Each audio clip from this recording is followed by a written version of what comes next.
Okay, Jason, we're live and recording.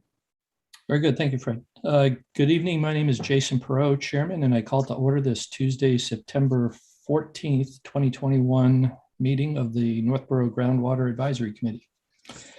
This open meeting of the Groundwater Advisory Committee is being conducted remotely, consistent with Governor Baker's executive order of June 16, 2021, an act relative to extending certain COVID-19 measures adopted during the state of emergency. All members of the Groundwater Advisory Committee are allowed and encouraged to participate remotely. This order allows the Groundwater Advisory Committee to meet entirely remotely so long as reasonable public access is afforded so that the public can follow along with the deliberations of the meeting. The public is encouraged to follow along using the posted agenda unless the chair notes otherwise.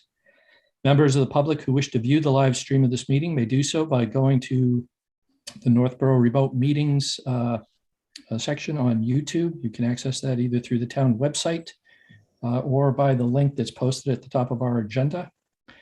Ensuring public access does not ensure public participation unless such participation is required by law. This meeting will not feature public comment. I'd like to now confirm access of the participants who will be here throughout the meeting. Members of the committee, when I call your name, please respond in the affirmative. Planning Board member Anthony Ziton. Here. Board of Health member Teresa Capabianco. Present. Conservation Commission member Diane Goldner. Here. And Water and Sewer Commissioner member Bryant Furman. Present. Additionally, we have Town Engineer Fred Litchfield. Here. And we also have the services of Planning Department member, staff member Melanie Rich to record in our meeting minutes. Just to review the conduct of the meeting, as chair, I will invite each speaker or applicant on the agenda by name to make a presentation and speak to their application. Participants will provide their full name and hold until their name is called. Each speaker will be asked to mute their phone or computer when not speaking and to speak clearly and in a way that helps generate accurate meeting minutes. Those responding will be asked to wait until the floor is yielded to them by the chair. Speakers who wish to respond to the comments of others, please do so through the chair, taking care to identify yourself. And each vote taken by the board, the committee, I should say, will be conducted by roll call vote. We don't have any public comment. I think that is pretty much the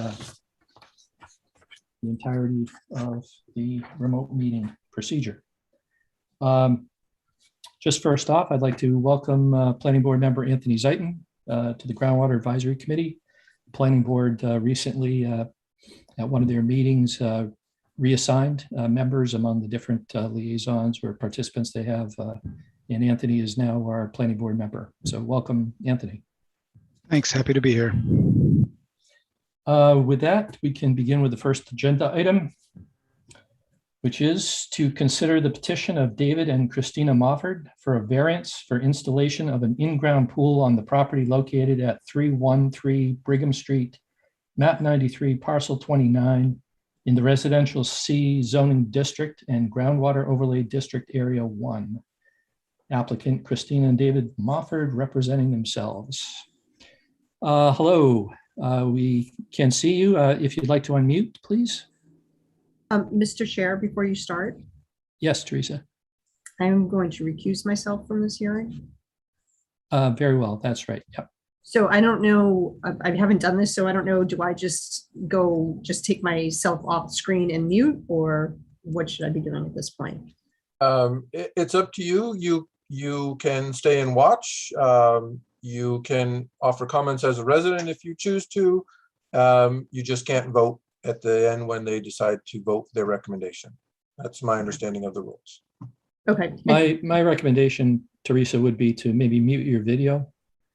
Okay. For the duration of this segment of the agenda. Sure, and I'll just listen, and when the board is finished with this, I'll come back on. Okay, yeah. Thank you very much. Okay, let's proceed. We have the application. This is an application that is going before the, this is going to the Zoning Board of Appeals, I believe, Yes. Yes. requesting variance to allow for the installation of an in-ground pool. Yeah. Fred, do you want to just walk us over the quick summary of the situation? Sure. The site that the Garbarinos live at is 313 Brigham Street. That particular property was granted a variance to allow a lot less than the required 80,000 square feet in area 1 to be created. And one of the conditions that was put on the property was that 100% of impervious cover on the site be recharged. And the truth of it is that you just can't recharge a pool. Kind of defeats the purpose. So they're looking to see if the board would be considering recommending approval of another variance or amendment to that condition or something to that effect that would allow them to install a pool and add some impervious cover that could not be recharged or infiltrated. Okay, thank you, Fred. Just to review, so it's clear what this committee is doing. This Groundwater Advisory Committee is exactly that, an advisory committee. We are not the permit granting authority. So we review the aspects of the proposal that pertain to groundwater protection. And then we will be making a recommendation to the permit granting authority, in this case, the Zoning Board of Appeals, typically to recommend conditions that might have to be applied in order to ensure the satisfaction of the protection of groundwater pursuant to the bylaw. Whether or not the permit granting authority chooses to approve the request or not is entirely up to that authority. They'll have our recommendation, but in addition to the groundwater aspects, there may be other aspects of the bylaws for the variance that you're seeking, which will influence what their ultimate decision will be.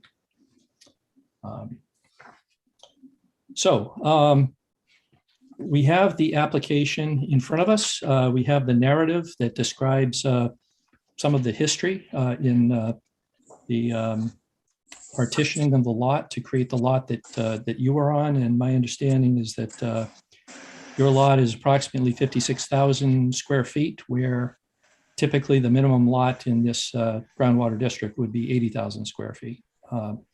That was already approved by variance, I believe. Is that correct, Fred? By the Zoning Board of Appeals at a prior request?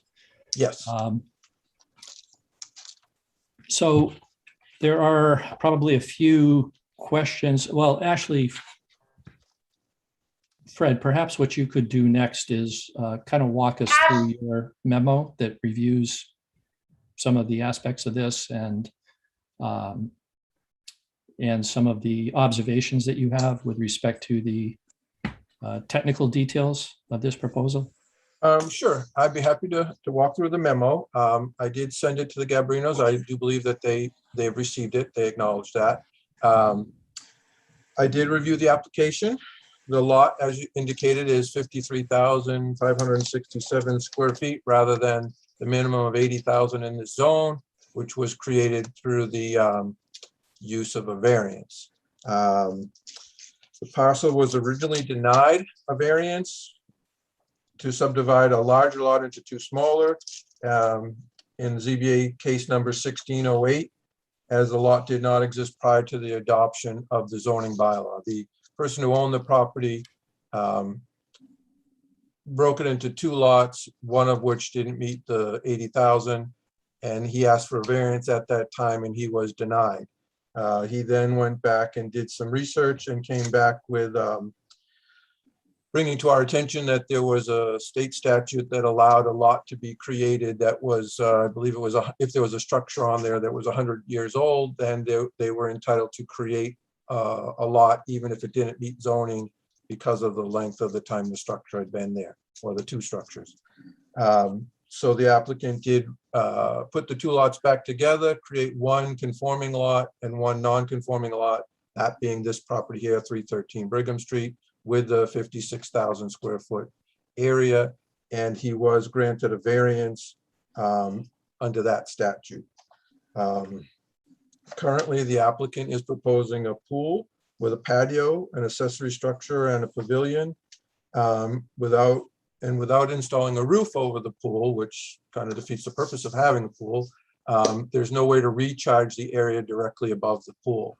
The applicant is proposing that if a variance was granted, they'd be willing to recharge the surface area around the pool, gather that water, slope it appropriately, and put it into a recharge system, thus recharging as much as they could without the pool, but that would require a variance or an amendment to the existing variance.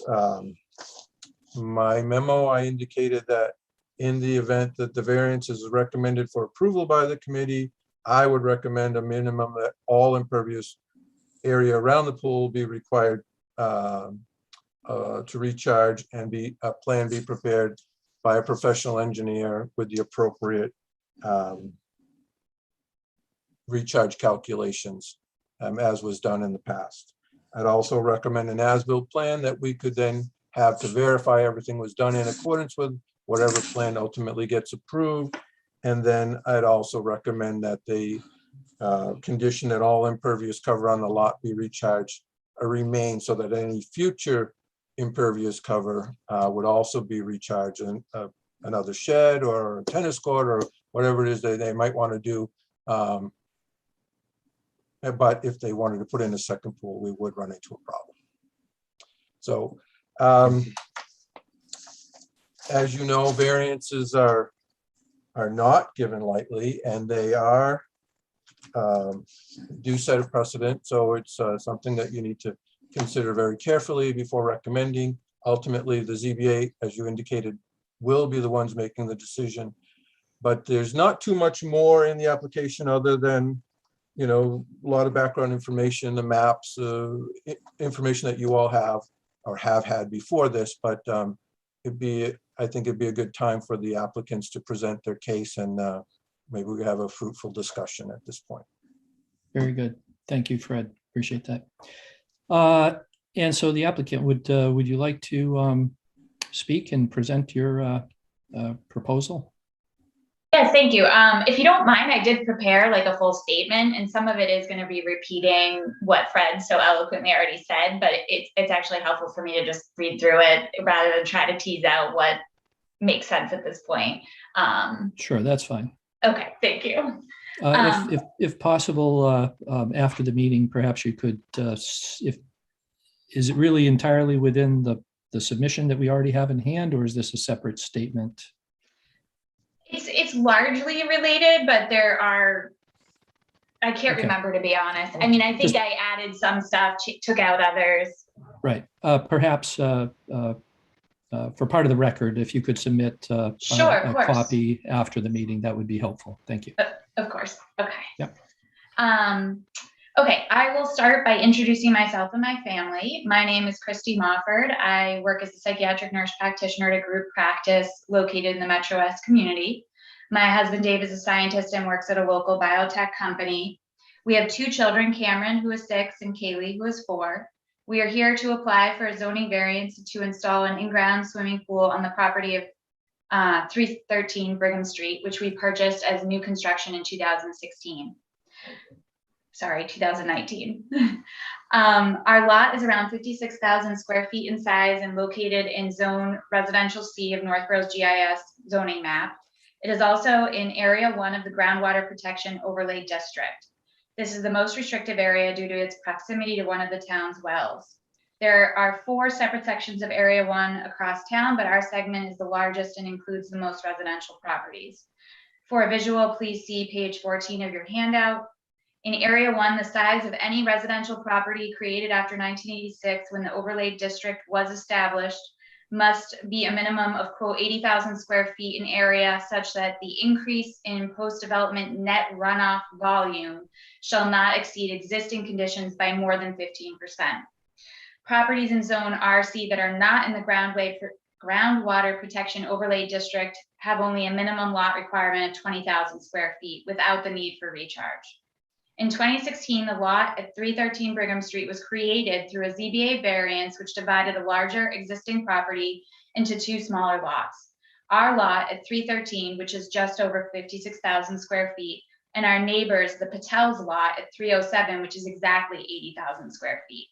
The variance was needed for our lot because it did not meet the standards as set forth by the present bylaws, which require the minimum of 80,000 square feet. When this variance was granted, it was with the requirement that any impervious surfaces would need to be recharged 100%. This means that any rainwater which falls upon the house or pavement of the property must be collected and deposited into the ground. As you can see on the attached as-built on pages 7 and 8 of your handout, all runoff from the house and driveway is captured and directed back into the ground using a dry well system. There are drains and downspouts around the perimeter of the roof and a swale along the driveway. In assessing our specific section of Area 1 of the Groundwater Protection Overlay District, using Google Maps and Zillow, we were able to identify a total of 45 properties that have a swimming pool, the vast majority of which are in-ground pools with surrounding patios. 41 of these properties are less than 3/4 of an acre, and 28 of those 41 properties are actually less than half an acre. Our property at 313 Brigham Street is 1.3 acres. It is our understanding that these other properties pre-exist the creation of the Groundwater Overlay District in 1986. When we purchased this property, there was no disclosure made regarding its location in the Groundwater Overlay District. Zoning on MLS was simply indicated as residential. Upon our very first visit to the property, we inquired about whether a pool could be installed in the backyard. This was a must-have on our home buying checklist. I grew up with a pool, and this has always served as a central gathering place for our family and friends, and remains so even today. We wanted to offer the same experience to our children growing up. The builders and their realtor assured us that a pool could be installed as long as the appropriate setbacks relating to the septic system and property lines were met. Their plans for the house had already actually included a door off the first floor bathroom leading to the backyard for this purpose. After moving in between August 2019 and April 2020, we spoke with the Northborough Building Department about the installation of a pool on our property on 3 separate occasions, twice by email and once by phone. We are advised of the Groundwater Protection Overlay Districting and informed of the need for a second variance through the ZBA. Through these conversations, it was our sense that this approval process was necessary, but really just a formality, and that it would be supported. It was not until June 2021, when we were submitting the actual zoning interpretation request form, that we were told a second variance would unlikely be granted. Since 2019, we have already spent a substantial amount of money on this project. $2,000 for the clearing of trees in 2020 and $5,000 for a deposit on the pool in 2021. We made these decisions based on the guidance we are getting from the town of Northborough. The hardship which we are claiming is the location of our home in Area 1 of the Groundwater Protection Overlay District. The associated restrictions prevent us from being able to install an in-ground pool in our backyard due to the lot being only 56,000 square feet, which is less than the minimum of 80,000. According to the bylaws, in conjunction with the prior variance, which was approved by the ZBA in 2016, we are unable to install or build any impervious surfaces which cannot be 100% recharged. The only way to recharge a body of water would be to either enclose it or build a roof over it. To do this would be both cost prohibitive and also defeat the purpose of creating a family-centered outdoor space. We have looked into retractable solid surface covers, and these run well over $50,000. They are also huge due to the fact that it must be capable of withstanding New England snow. We have been told that if the variance is not granted, the only other option would be to purchase a new property. When we purchased this home, we believed it to be our forever home. Because it was new construction, we were able to actively participate in many of the building and design decisions. Consequently, our current home is unique in that we have made it truly ours. In doing so, we have also made a significant financial commitment to the property. It would be a financial hardship to move at this point in our ownership. A substantial portion of what we have already invested would not be recaptured. We also value living in the Northborough community and feel at home here on a macro level as well. We had planned and hoped to be here for the long term. We understand and fully support the purpose of the groundwater protection bylaw, which is to protect the town's underground aquifer system. Despite the fact that the town wells are not being used at this time, we understand that it is still crucial to protect the viability of these wells. However, we do not feel that the roughly 700 square feet associated with our swimming pool will have a substantial impact on this system. This is only 1.2% of our total property square footage. Furthermore, it is only 0.5% of the original 313 Brigham Street property prior to the ZBA variance in 2016. This initial lot encompassed a total of 136,367 square feet. According to the bylaws, 15% of this property, which is around 20,000 square feet, could be impervious surface without needing any recharge. When the property was split into two, our lot at 313 lost that 15% allowance and now must be, and currently is 100% recharged. The lot at 307, which is at the 80,000 square foot minimum, still gets the allotted 15%, which now only equates to 12,000 square feet.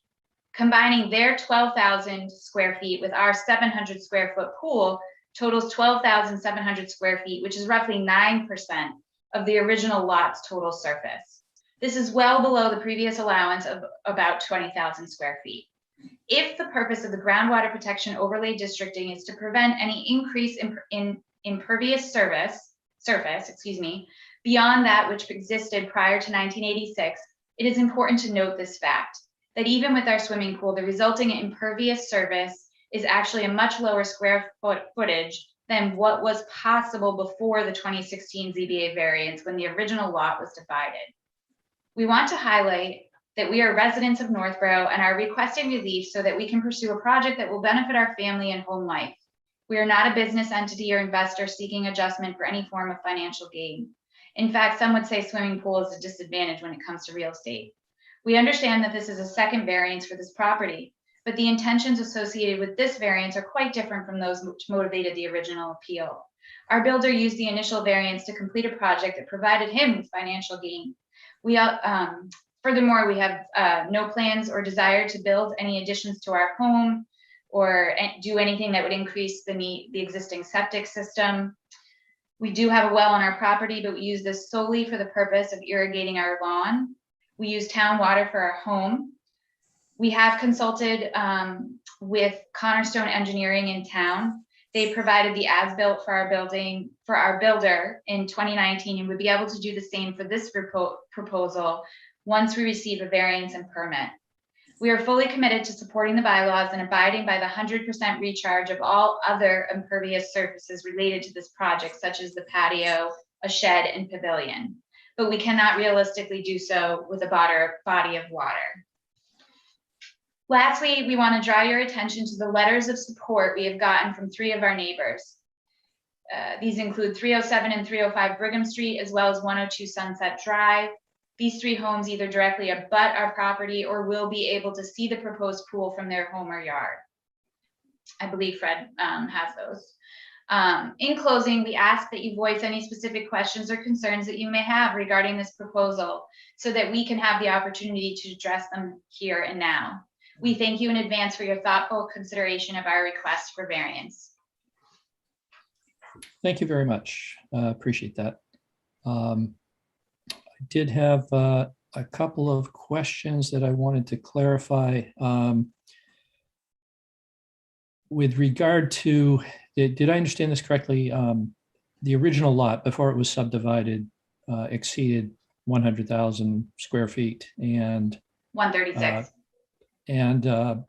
As a percentage proportion, it was entitled to a certain amount of additional impervious coverage. Is that right? And then subsequent to being subdivided, the 80,000 square foot lot retained some of that opportunity, but specifically this lot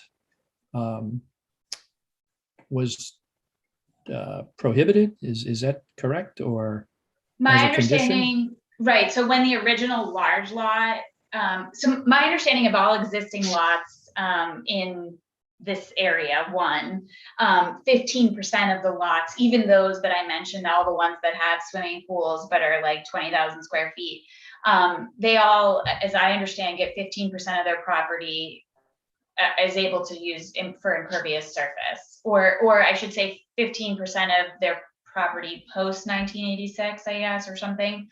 But yes, the original lot, I understand that the 136,000 square feet, their 15% would have been around 20,000. Gotcha. When the prior builders went to the ZBA to get the variance in 2016, he divided it into an 80,000 square foot conforming lot, which is our neighbor.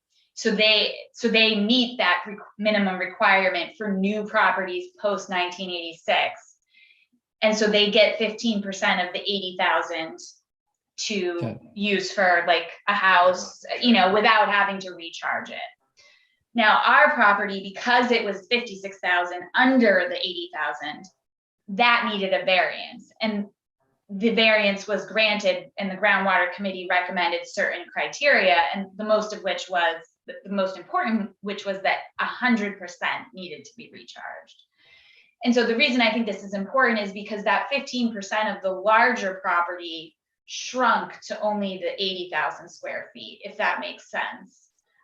So even if we get the variance for our pool, which is 700 square feet, that 15% is still much, much lower than what was possible with the original property, if that makes sense. And Fred can correct anything I've said that's wrong.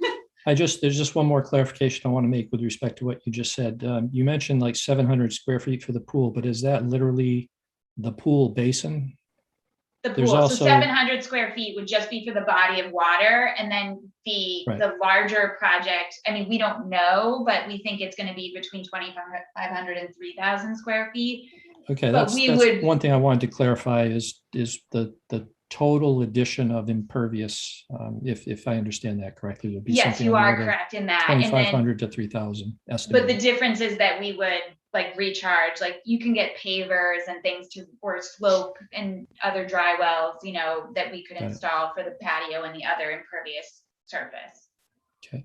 Which we're Fred, happy to do. Fred, I just want to check back with you on the statement about the impervious cover and with respect to these two lots. Is there anything inaccurate or that you'd want to clarify or correct? I believe that everything that Christy said is true. The lot was 136,000 square feet roughly. The applicant did create one conforming lot, which is 80,000 square feet, and that lot is required to have 15% or recharge anything over that. One thing I'd point out is that I believe, since I was working with you then, the reason the 100% recharge was recommended as a condition of the approval of the initial variance was because the lot was created at roughly 30% of the original 80,000. The 56,000 is about 30% smaller than what would normally be required.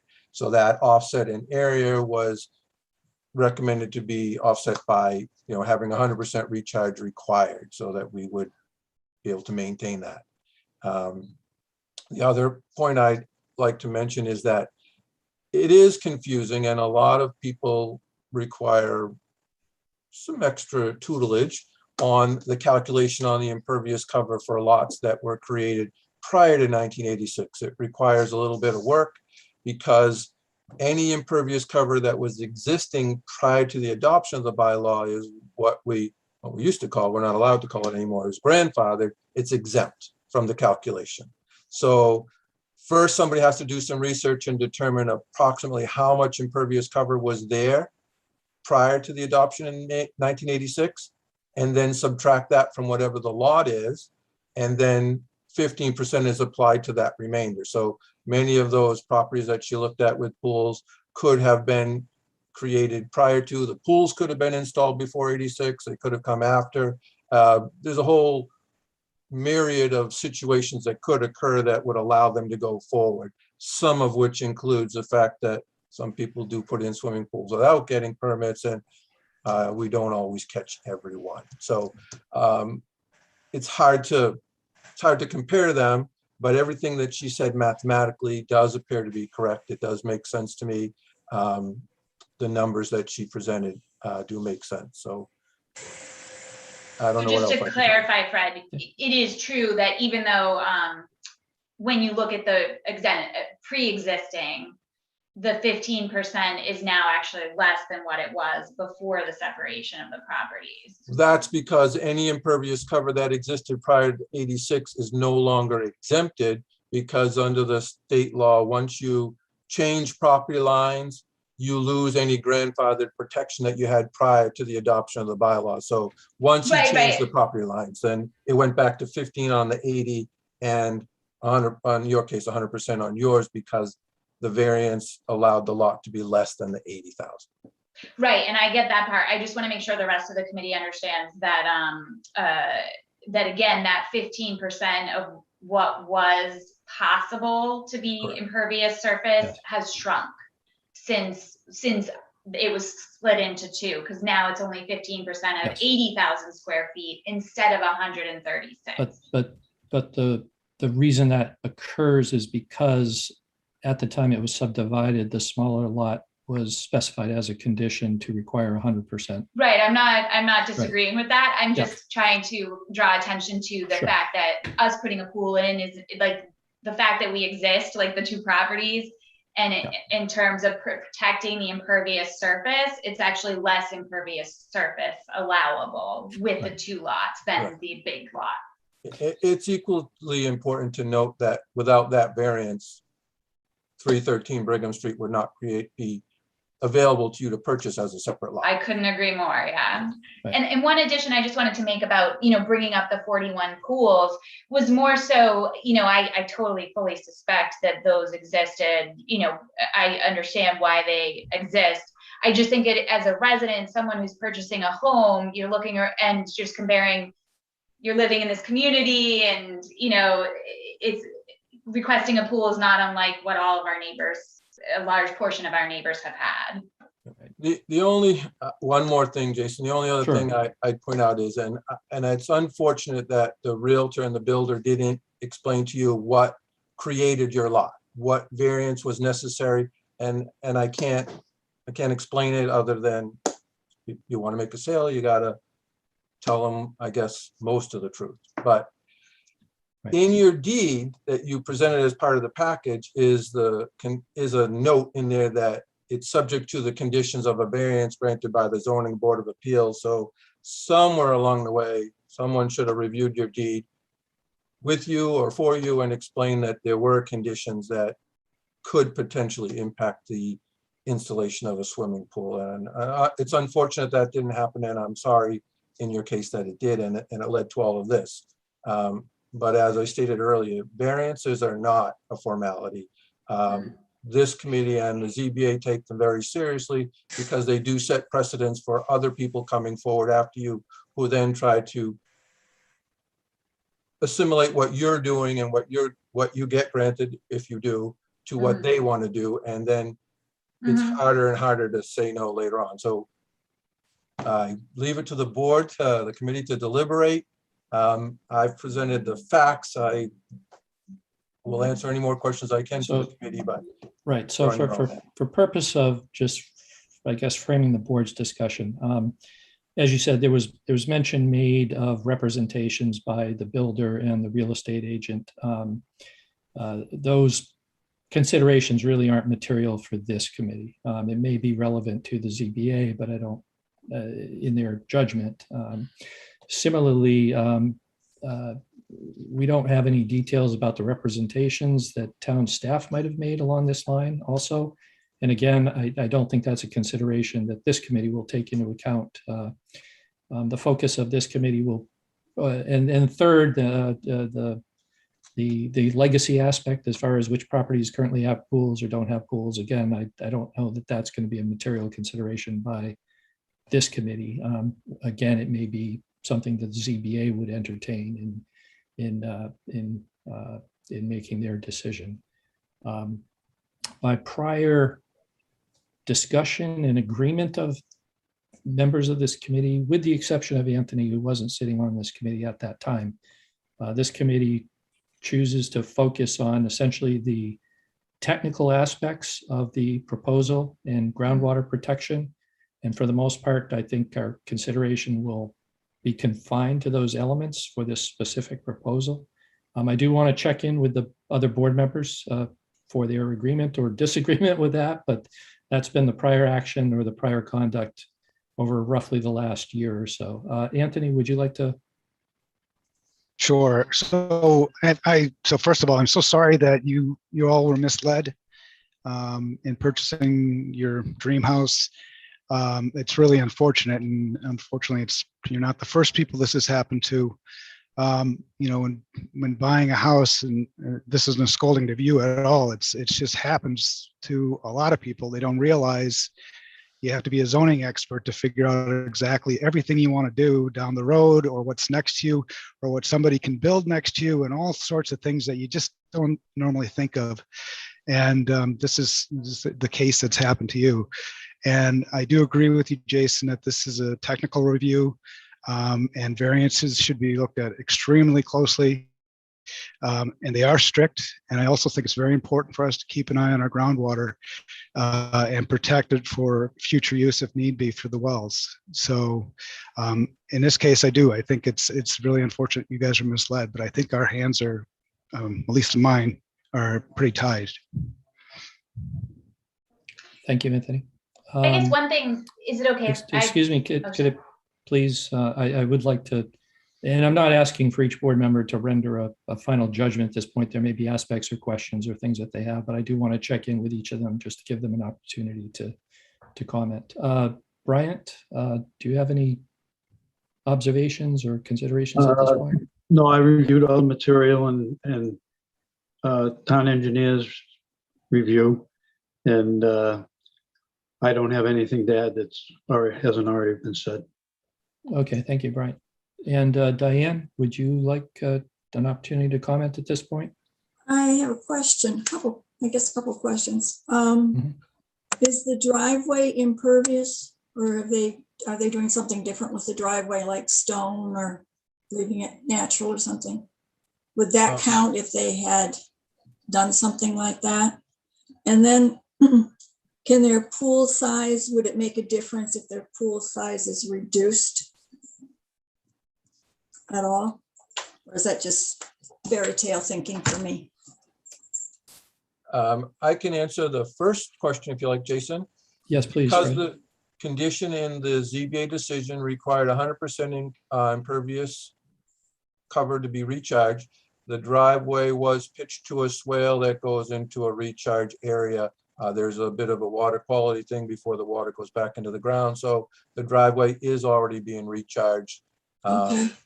And then as far as making the pool smaller or bigger, that's, I don't know what difference it would make. Whatever size the pool is, the pool cannot be recharged without a roof over it or some kind of cover that is either outlandishly expensive or not practical for other reasons. So unless the board has some particular amount of impervious that they would recommend approval for, I don't see what difference it makes, whether it's 700 or 2,000 square feet, or even 300 or 400 square feet. It can't be recharged. Thank you. Got it.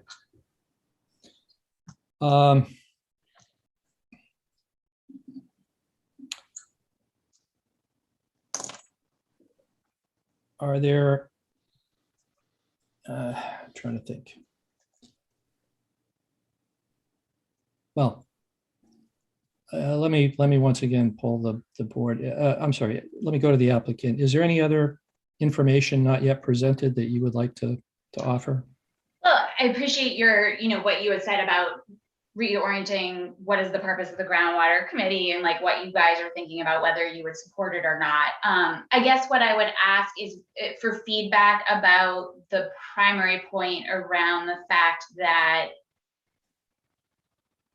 the allowable impervious surface is actually less than what it was prior to 2016, and to get some feedback about what people feel about that perspective, because that is a fact and that is a technical, the fact that our lots were split into two allowed us to purchase the home, but also did result on a much smaller amount of allowable impervious surface. So if the purpose is to protect the total amount of non-impervious surface, I guess, that has existed since 1986, the amount that this property now, 2 properties, is allowed is actually less because of the variance in 2016. So I guess I want to reiterate that, because it is confusing, and I appreciate people's thoughts about what our experience was in terms of our builder not being transparent. And, I'd like to think that that was not willful, that anybody misled us purposely. But I do want to add that this is extremely confusing. And there isn't, yes, the deed has the variance on it. I didn't see that until this summer when I started. I had to actually find the deed for you guys. But I just also want to throw it out there that, I don't want to, it's not helpful to blame the builder, the realtor, so to speak. I mean, I think it is a really complicated process, and I know for me, it took a really long time to understand all of this. So. Thank you. I think the point you make is certainly understood, and I think in some respects we certainly sympathize with it. Yeah. It's a difficult situation in this particular case because the subdivision of the lots specifically imposed this condition on your lot. And speaking for myself, I find it difficult to second guess or undo that condition that was imposed specifically as part of the subdivision that occurred. Let me go What back is to the the board. feedback, though, about the Yeah. fact that the 15% has actually shrunk because of that subdivision? Well, right, and absent any documentation to the contrary, it seems to me the assumption I have to make is that the Groundwater Advisory Committee and the ZBA or the Conservation Commission, whoever was involved, was aware that that would be the case and chose to move in that direction and impose that condition in the interest of being conservative and more protective of the groundwater in that area, in consideration of the subdivision that was being proposed. I just, as I say, I don't have a documentation to that effect, either in favor or supporting that or undermining it, but I'm trying to I think, assume that the parties involved when that first variance was granted and the lots were allowed to be subdivided, that it was understood that that imposing that restriction was reducing the impervious area that would otherwise have applied to the existing lot had it not been subdivided. Let me go back to the board members and just kind of catch up on their viewpoint at this point. And whether, we could hypothetically examine what conditions we might impose if we thought there was a solution, and then put those hypothetical conditions in the hands of the ZBA, or we can just, decide from this committee standpoint whether or not we even want to do that. So let me just check in with the board members here. Anthony, do you have any opinion on that? I believe the only thing that I would consider is if it was covered and you could recharge the total area, would probably be the only thing that makes sense to me. Okay, thank you. Bryant, do you have any opinion? Not well. Within the context of the regulations and the confines we have to operate under, I don't think we should make a recommendation for this because it flies in the face of the existing variance which was granted. And if the ZBA wants to act on their own, and as they should, it's entirely, I think, their purview and not ours. Okay, thank you, Brian. The restriction was put there for a reason, to recognizing the groundwater issues, and I don't think would be wise for us to recommend ways of getting around that. Very good, thank you. Diane, do you have any? Outside of feeling empathetic for them for being stuck in this situation. I would wish that they could come up with some really creative idea to have a family space outdoors, whether it's a pool or something else that they could do that maybe could fit into their plans. Okay, thank you, Diane.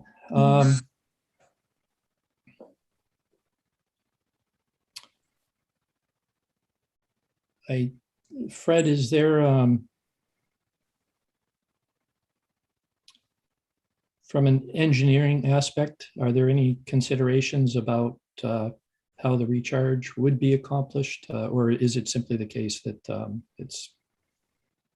it's problematic to accomplish it without as Anthony said, overhead cover was the recommended solution, if you want to call it that. Mr. Chairman, I don't want to put Fred in a position where he's recommending Okay, yes. possible solutions. That's Sure. up to the applicant and the ZBA. All I was going to say was that we've talked about it, and it's quite clear the pool cannot be recharged without some kind of a cover that sheds water off to the side where it could be collected. So there's no engineering way to recharge the pool. So if that, I hope that answers your question, Jason. Okay, that's sufficient. Yes. Are there any other? Yes, Christy. I was just going to ask, and this might be ZBA, but like part of the application was to be clear about the request for variance if it was going to cause a substantial impact to the bylaw or the purpose of the groundwater protection district. And so who, I guess, defines that? Like, is that something you guys would do, or is that something you would pass to the ZBA? Like, are you guys just supposed to say you can recharge or not, or, you know? Right. I think in many cases for what we review, we take account of the impact on groundwater, and typically an applicant proposes a solution or a mitigation or something that accomplishes the requirements of the bylaw to provide the appropriate recharge or provide the appropriate protection. In some cases, that might be, for example, hazardous materials on site that have to be contained and properly secured and ensure that no spillage could possibly contaminate the area. In more typical cases, you just simply have the considerations of impervious cover and making sure that any increases in impervious area don't violate the thresholds that are in effect. Meaning, so like if someone else in a more, probably any other property in this town yes, I mean, had a pool, they could then recharge their house to like make up for the pool. And so like, this is a very unique situation. And yes, I just really ask you guys to think about your support's important, and to, you know, right. We are offering to get an engineer. We've already consulted one. We are, in terms of mitigating factors, like the whole project is going to be a much larger square footage, and we are going to address that and make sure that it's recharged. It's just, we can't do anything about water. Right. So I think that is going to have to be the permit granting authority's discretion about whether to step beyond that and consider whether or not an exception, whether they're willing to make that exception. And so it would be their decision then to define substantial, basically, because that was, you know, kind of the application said, you know, is it a substantial impact to the system? Certainly, I think it is the special permit granting authority's probably determination of whether it's substantial or not. Under the current definition or the current conditions, the standard is 100%, and whether right. So is 1.2% reduction substantial? Well, I hear you. Yeah, and right, and it could be that's totally fine if, you know, that's their. I'm an engineer, so I certainly understand your viewpoint there. Right. With that said, I don't know that there's any additional information that would influence the decision of the committee. So I will invite a motion from a committee member, if one is forthcoming.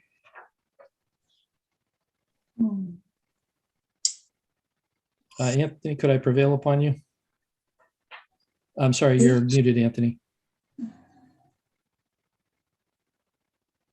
Okay, so I'll make a motion to deny the permit for groundwater approval for 313 Brigham Street. We're a recommending body, not Okay. a denial or approval, right? So If I could offer, I would suggest Through the chair, how about if we have a motion to not provide a positive recommendation for it, something to that effect? Fred, you had a suggestion? What can we- Yeah, can we- I would think the motion would be, if I'm gathering the tenor properly, is the motion would be to recommend not approving the applicant's request for variance. Okay. So do I have that motion from a board member? Okay, I'll do that again.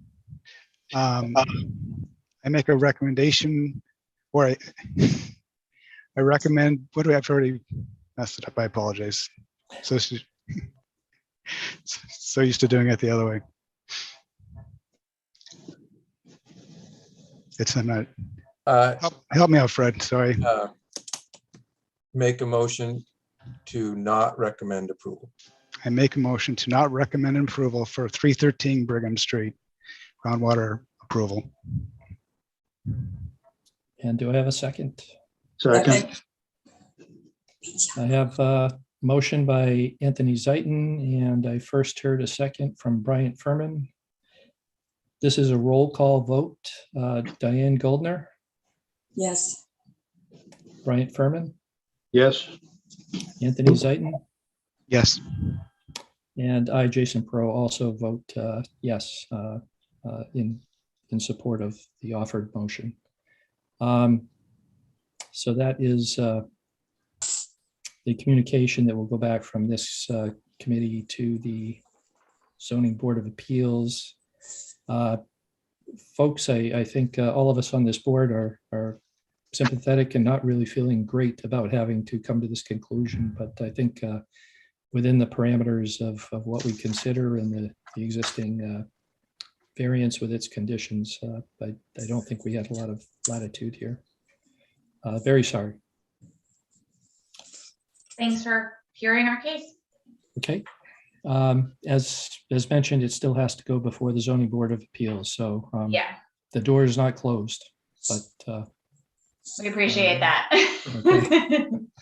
We'll hold on to that piece. okay, very good. Thank you very much. Thank you very much. Take care. Good night. Night. Good night. Okay, so I guess we could ask for Teresa to join us, and there she is. Hello, And, Teresa. I did see 4 people previously in the waiting room for the next applicant. Now there are 3. Their engineer seems to have dropped off, but I'll bring them in now and we'll let them make their presentation for 200 Bartlett Street, unless you have something else you Nope. want to discuss first. Okay. Nope, All right, happy to proceed. here they come. The next item on our agenda, as our next applicant is brought into the room, is to consider the petition of RJ Devereaux Corporation for a variance for an industrial use on the property located at 200 Bartlett Street, map 66, parcel 7, in the Industrial Zoning District and Groundwater Overlay District areas 1 and 3. The applicant is RJ Devereaux Corporation, and the representative presenting is Dario Damare. And welcome. Hello, Dario, I recognize you. If you could, and I see Ms. Devereaux here also. Yes, and can I, before introducing everybody, we have Sure. a bit of an issue here, and I don't see him, he may not be on. is Vito Colonna from Cornerstone Engineering is our engineer on this, and he has a hard stop at 7, so he may not have joined. I don't know. I'm not sure who's running the Zoom, if you can see him, Fred. Yeah, Fred can comment. Yeah. He was here, Paula, at the beginning of the meeting, and he's no longer in the waiting room, so I assume he's had to leave. Okay, all right. All right, because I was going to beg your indulgence to let him go fast and first, but he couldn't make it. So sorry about that. Because he is the engineer on this project. Dario, do you have the plans that you could share?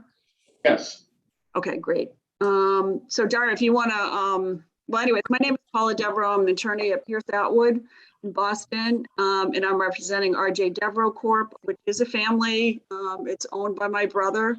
It was started over 50 years ago by my uncle, and my father also worked there. And I do not work for the company. I am a independent lawyer for this, but I am representing them. We're here before you because RJ Devereaux Corp. Would like to buy the property at 200 Bartlett Street. They're an owner under agreement, and they have the rights under, as you'll see from the zoning board application, to file this application. They'd like to continue to use the property for industrial uses. One of those uses is an accessory use for automotive repair. RJ Devereaux is a contractor that does a lot of work for gas companies in the streets. In over 50 years, they've never owned their own yard. So they are seeking to purchase this to be able to make this a base of their operations. It is in both the groundwater protection overlay districts, number 1 and 3. And it's currently, there's 2 buildings or more than 2 buildings that are currently vacant. And Lammy Automotive is in a building to the rear. Lammy Automotive is received a variance for the automotive use and also received a special permit to be located in the groundwater protection overlay district. And with that, I will turn it over to, with me tonight is Rick Gates, who's works at RJ Devereaux and is project manager for this project. And I'll turn it over to Dario Damare, who's the architect, who can lead you through the plans. Okay, thank you. I just, before Dario begins, I just want to reiterate this Groundwater Advisory Committee is exactly that, advisory. We do not grant any approvals or denials. We make a recommendation to the special permit granting authority, which in your case is the planning board, is that correct? So it'll be the zoning board of appeals initially for the use, and then we will also be required to obtain a special permit from the planning board. Okay. But the ZBA is first. Right. I just wanted to be clear that everyone understands what the role of this committee is, and the scope of our consideration predominantly is going to be on the technical aspects of groundwater protection, and perhaps less so on the broader aspects of the applicable bylaws, which will come under the purview of the special permit granting authorities. Okay, very good. Thank you, and I appreciate that. Yep. Dario, please proceed. Okay. If it gets in front of the DRC, I'll be recusing myself. Kind of interesting. So Greg's with me, and he's done a lot of work on this. Do you want to pull up the initial drawing? I think what I will do is allow the participants to share their screen, and that should give Dario the ability to show us what he wants us to see. How about now? Not working? Okay. Your screen? You see it? I do. Everyone else? Yes. Do all the members of the board have a clear view? Yes. Yes. Yes. Okay, so basically, I don't know who's familiar with the property and who's not, but yep. Can you see the cursor okay? Mm-hmm. Yes. Okay, so that's Bartlett Street, and a couple things that we were doing, and it's not all groundwater, but I think if you just understand the project first, what Vito would have told you and will tell you, and we will provide, is that we did get some of his comments, and we can go through those, but in every case, we can address the questions and concerns that were in the comments. But so you're familiar with the project, I'll just kind of walk you through some basic fundamentals. Excuse me, Dario, if I could, Mr. Gates, I'm not sure. I think we're getting some sound intrusion from you. I wonder if you could mute, please, and see if that clears that up. Yep, Dario, please. Okay. Continue. So a couple things that we were looking to do. The client wants to, and I'll put it in quotes, do the right thing, and it was nice to hear because everything that we asked them to do, they were 100% on board with, starting with screening and planning, and we're going to upgrade the facades to the building. Everything that's here would remain here. We're not looking to add any building. We will be adding impervious, which obviously affects the groundwater. We would also be adding an area here for some of our supplies, which we will also be covering. But we are removing some of the impervious near the road to try to get just better foliage and screening of our parking area. And right now, does this have both drawings on it? Yeah. Okay, because one of the questions that Fred had asked was to talk about, he said, well, I noticed there's two different plans. One that showed maximum use, which you can see in the bottom right-hand corner of the cursor. And then the next one, go ahead, Greg. You get the other one to come up. Maybe yes, maybe. Okay, so notice it says typical use. What we were just trying to show you guys was that maximum use shows what it would look like there first thing in the morning when all of the employees show up. They get their manifest, they get their directions on where they're going to go do work out in the community, whether it's Northborough, Shrewsbury, Southborough. So they'll all be there for, 15 minutes to an hour or so, gathering their supplies, getting their directives, and then they go out and they do work. And when they're gone, this is kind of how loaded the parking lot would be during the normal working hours of the day. But we just wanted to show you best case and worst case. And that was more for you, Fred. So you're like, hey, the drawings look the same. They are identical. It was just trying to give you some idea of what would be here during the day. And they're also a normal working hour company, 7:30 in the morning till 4 or 5 at night, and that's it. But for the most part, the parking lots will not be full. Laney has a lot of cars that are parked there, and we accounted for everything that they had. So we would be adjusting the drive out onto Bartlett again, so that people don't see anything that's going on in the back. We put all of our storage. We had 4 little store yards, and they're actually behind the building, so we don't have to see the store yards. Everything is within the building setbacks. We have the setbacks shown here. And if you just look to the right, real simply, each of the required minimums or maximums, we put what's required by code. And I don't know if you can see it because there's pictures to the right, but under provided, everything that we've provided meets the code. Impervious obviously is the most important one for groundwater. So we're at 48% and the maximum was 50%.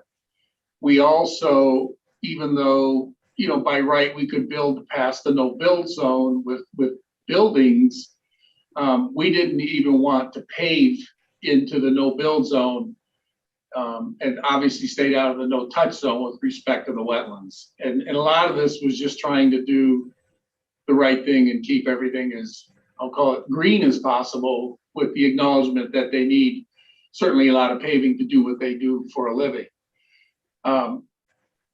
The other aspects of, as far as the groundwater is concerned, we are adding more paving, but in every case, it would be detained and filtered and and never allowed to enter into the groundwater or into the wetlands or anything else. And that's where Vito would be able to opine better than me. But when we discuss all of the comments, there's nothing there that we can't accomplish. So that if Fred's happy, then hopefully the rest of the world is happy, because then we're really just in essence meeting the letter of the law, so that things will comply.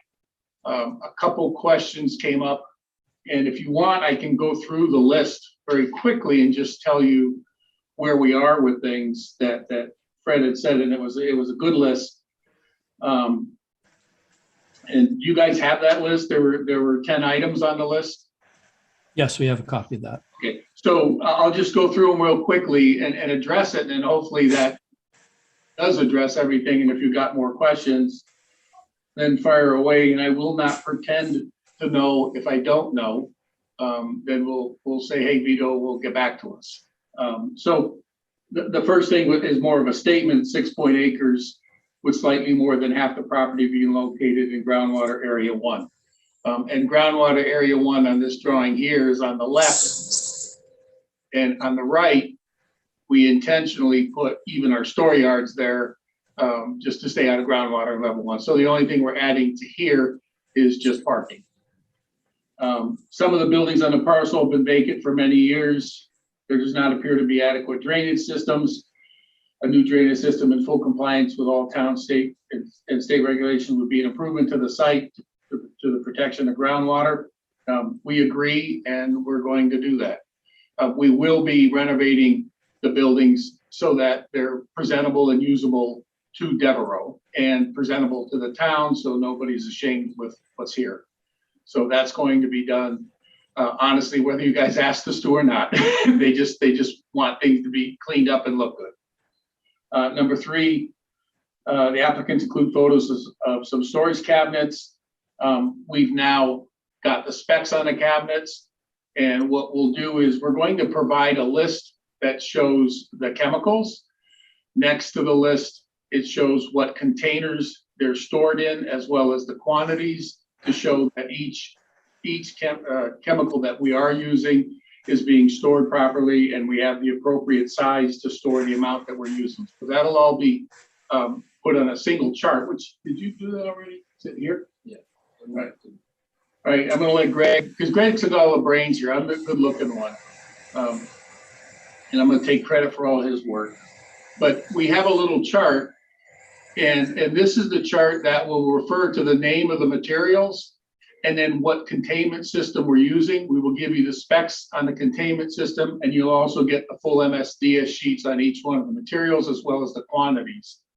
And then that way, everything you want to know will be documented. This is a simpler form, because as you know, the MSDS sheets can be really long, but we will provide them for every single product that we're using.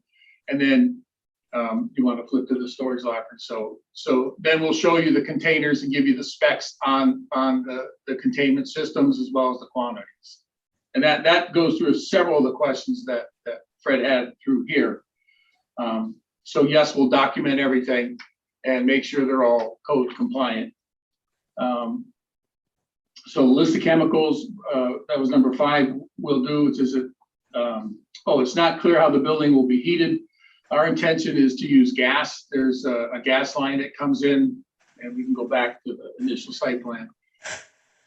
There is a gas line in the road. We don't intend to heat with oil.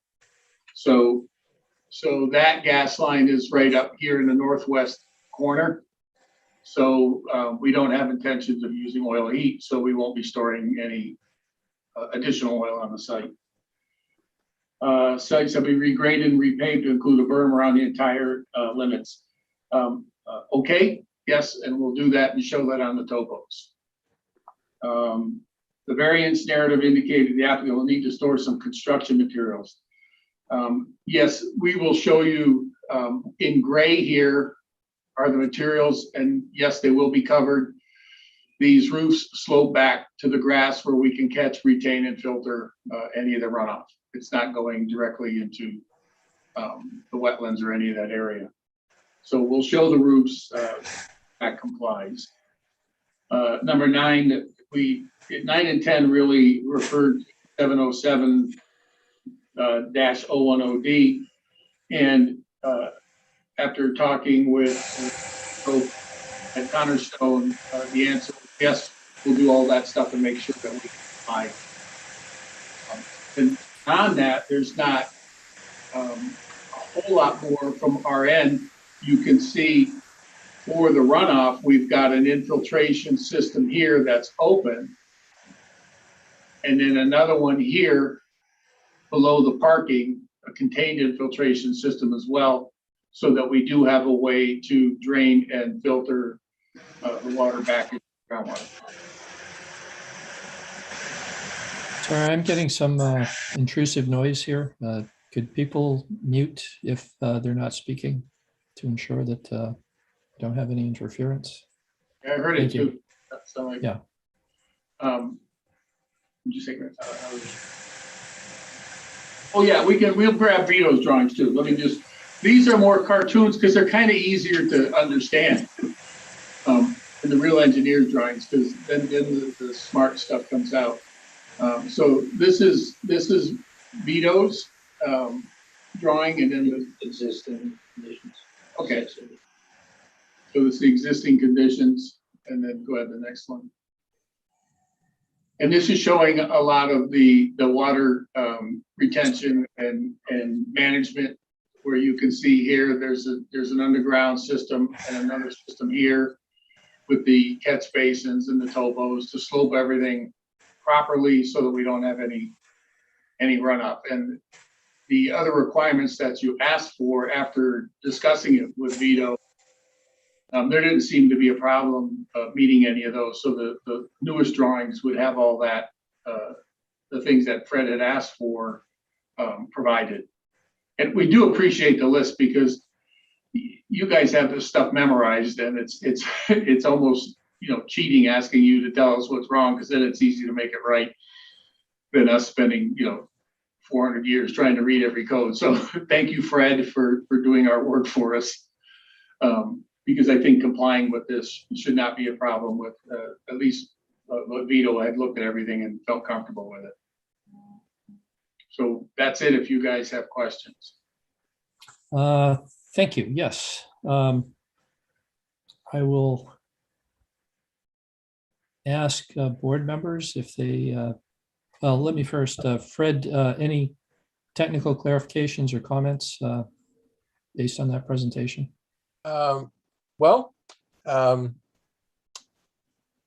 guess not quite sure. Dario indicated that they would give us a list with the chemicals and containment structures for each, but I'm not sure if that's something that's going to come back to this board and then we can review it and send a recommendation to the ZBA, or is it something he plans to present directly to the ZBA and ask us to make a recommendation without seeing it? I'm not quite sure what his intention was with that.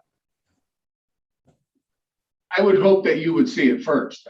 You guys are the ones with that experience. Okay. And I would hope you would get to see it first.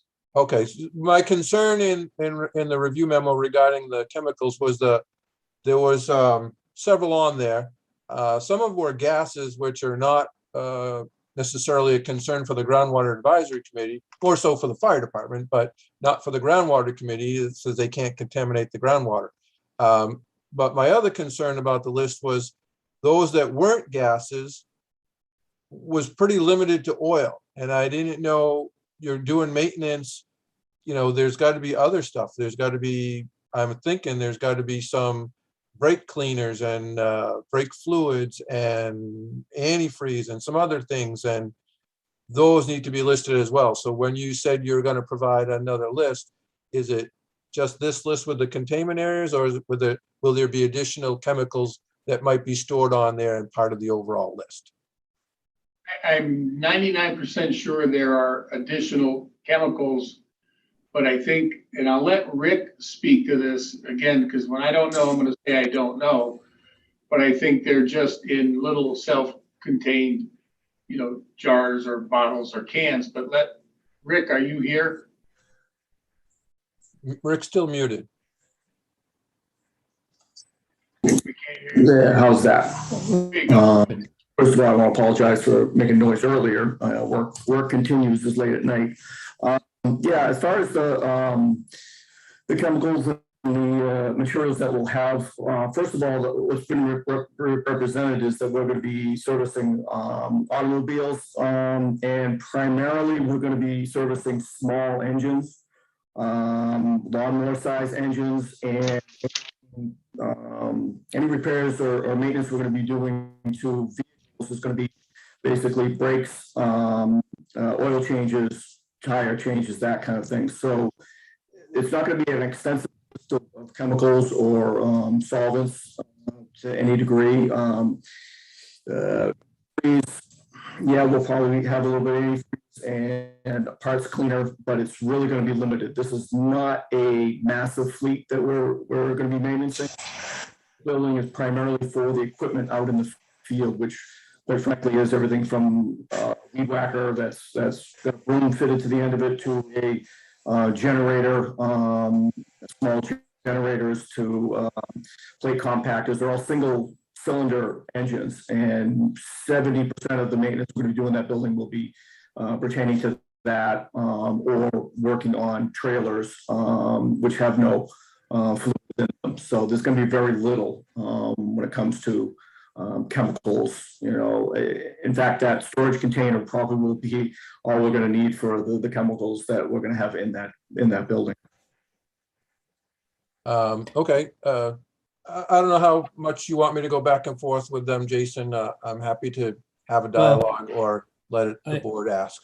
I assume that this board would prefer to see a comprehensive list of all chemicals that they would be using or even anticipate using in the course of the activities they're proposing to do there. So I'd like to see the comprehensive list and the associated, containment and storage for those. Okay.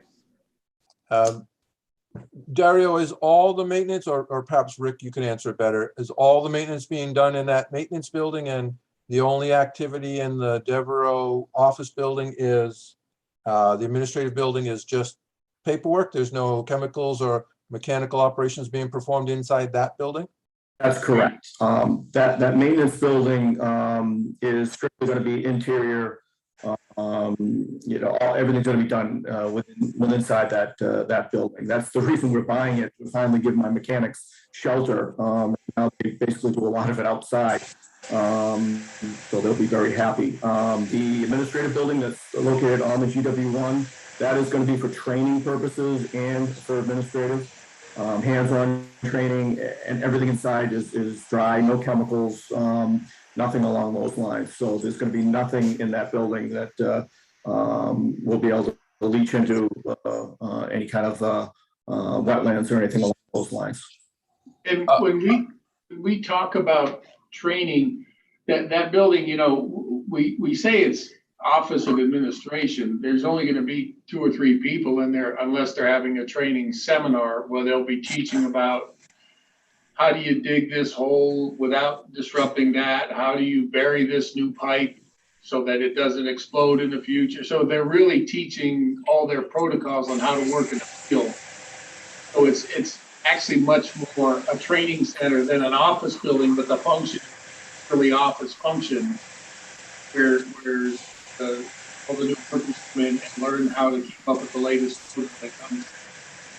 We should pass on. Just a couple more follow-ups on that, Dario.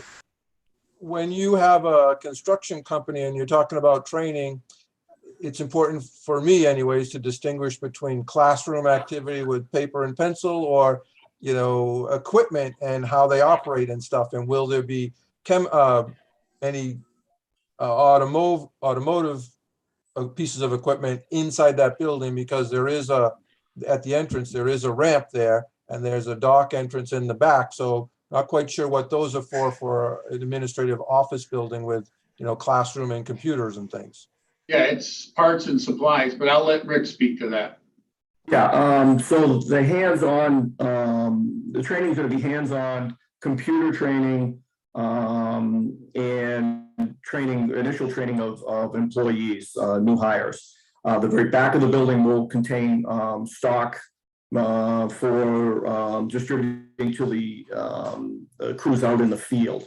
And having the ramp and the doors is strictly so that we're going to have an electric fork truck in there in order to move pallets of different materials that we supply the crews with. Everything from water, cases of water, to couplings and a variety of different things out in the field. So the training end of it's going to be hands-on, safety training, as well as first aid training, all of those kinds of things that's required by our customers. And they literally have tripled our requirements for hands-on training, and that's why this is very imperative for us, is to be able to acquire this piece of property, because we need the room to be able to train the guys more on a lot of it's safety. A lot of it is just really small. There's gonna be 4 or 5 guys, men and women, at a table, just learning how to put fittings together properly, how to operate hands-on equipment, small equipment properly, that kind of thing. The fittings go together with mechanical fittings or chemical fittings? They're going to be mechanical fittings, but a lot of them are actually melted together. It's plastic, and what they'll do is they use a heater in between 2 ends of a piece of pipe, and they'll heat both ends at the same time, remove the heating element, and put the 2 pieces together, and it actually melts them together. Another way is a coupling, which a piece of pipe will slide in either end, and then an electrofusion machine is attached to it, and goes to one of our generators that we're maintaining. And they actually has wires inside that coupling that heat up, and it melts everything together. There's no actual solvent that's used to clean the plastic. It's actually quite clean. In fact, it has to be very clean. That's one of the training end of it, is making sure the rags that they use don't have any, they have to be white rags with no ink in them, no dye in them, using alcohol to clean everything. It has to be quite clean. So there'll be nothing along those lines. Anything mechanical would be a compression style fitting, and knowing how to ratchet the compression style fitting to the correct pounds per square inch, etc. Okay. I guess that pretty much covers my letter. I guess what I would want to have the committee consider is that, one, you'll want to make sure that you have a complete list of chemicals, because that should be part of your recommendation if you're going to recommend approval to the ZBA, so that the variance specifically limits the amount of chemicals in the building. And then if we're going to have, it sounds as though they're committed to only storing those in the building that's in the groundwater 3 area, that should also be part of a recommendation, if there's a recommendation to go forward as an approval. The other thing is that there's, we had recommended a variance in groundwater 1 at 1 Lyman Street for various reasons. And when the variance was granted, it allowed the applicant to go directly to the planning board without coming back to the groundwater committee.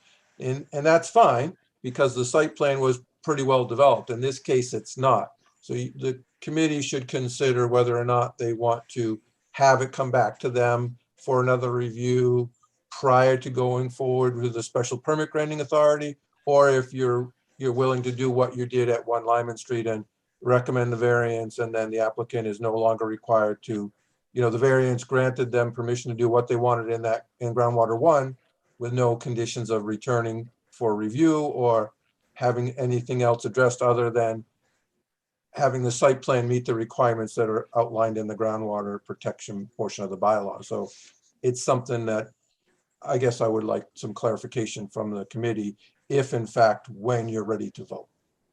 Okay, thank you, Fred. Members of the committee, if you have any questions, Diane, I'm going to check with you first, since I don't see video for you. No questions. No questions. And Bryant? I'm sorry, I lost my mute button there for a minute. There's quite a bit of impervious area there, a lot of parking areas. I'd like to see some mention of what to do with snow removal. And if you're gonna use sand, calcium chloride, or other ice treatments, and where that will wind up. Quite frankly, we're planning on doing nothing but sand in the yard, because those other chemicals just, quite frankly, make a mess. Okay. We don't like that whole thought of doing that. So it'd be primarily sand throughout the property. Snow removal.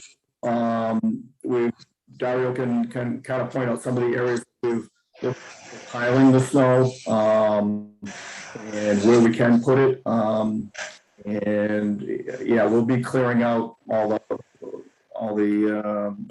primarily all the parking lots, and a lot of the pages up right now. A lot of those trailers will be there throughout the winter and aren't going to be moving. So a lot of the snow is just actually going to sit on top of them, and it's not going to go anywhere. So Dario, if you want to show them with a cursor where we're looking at piling up the snow, that'd be great.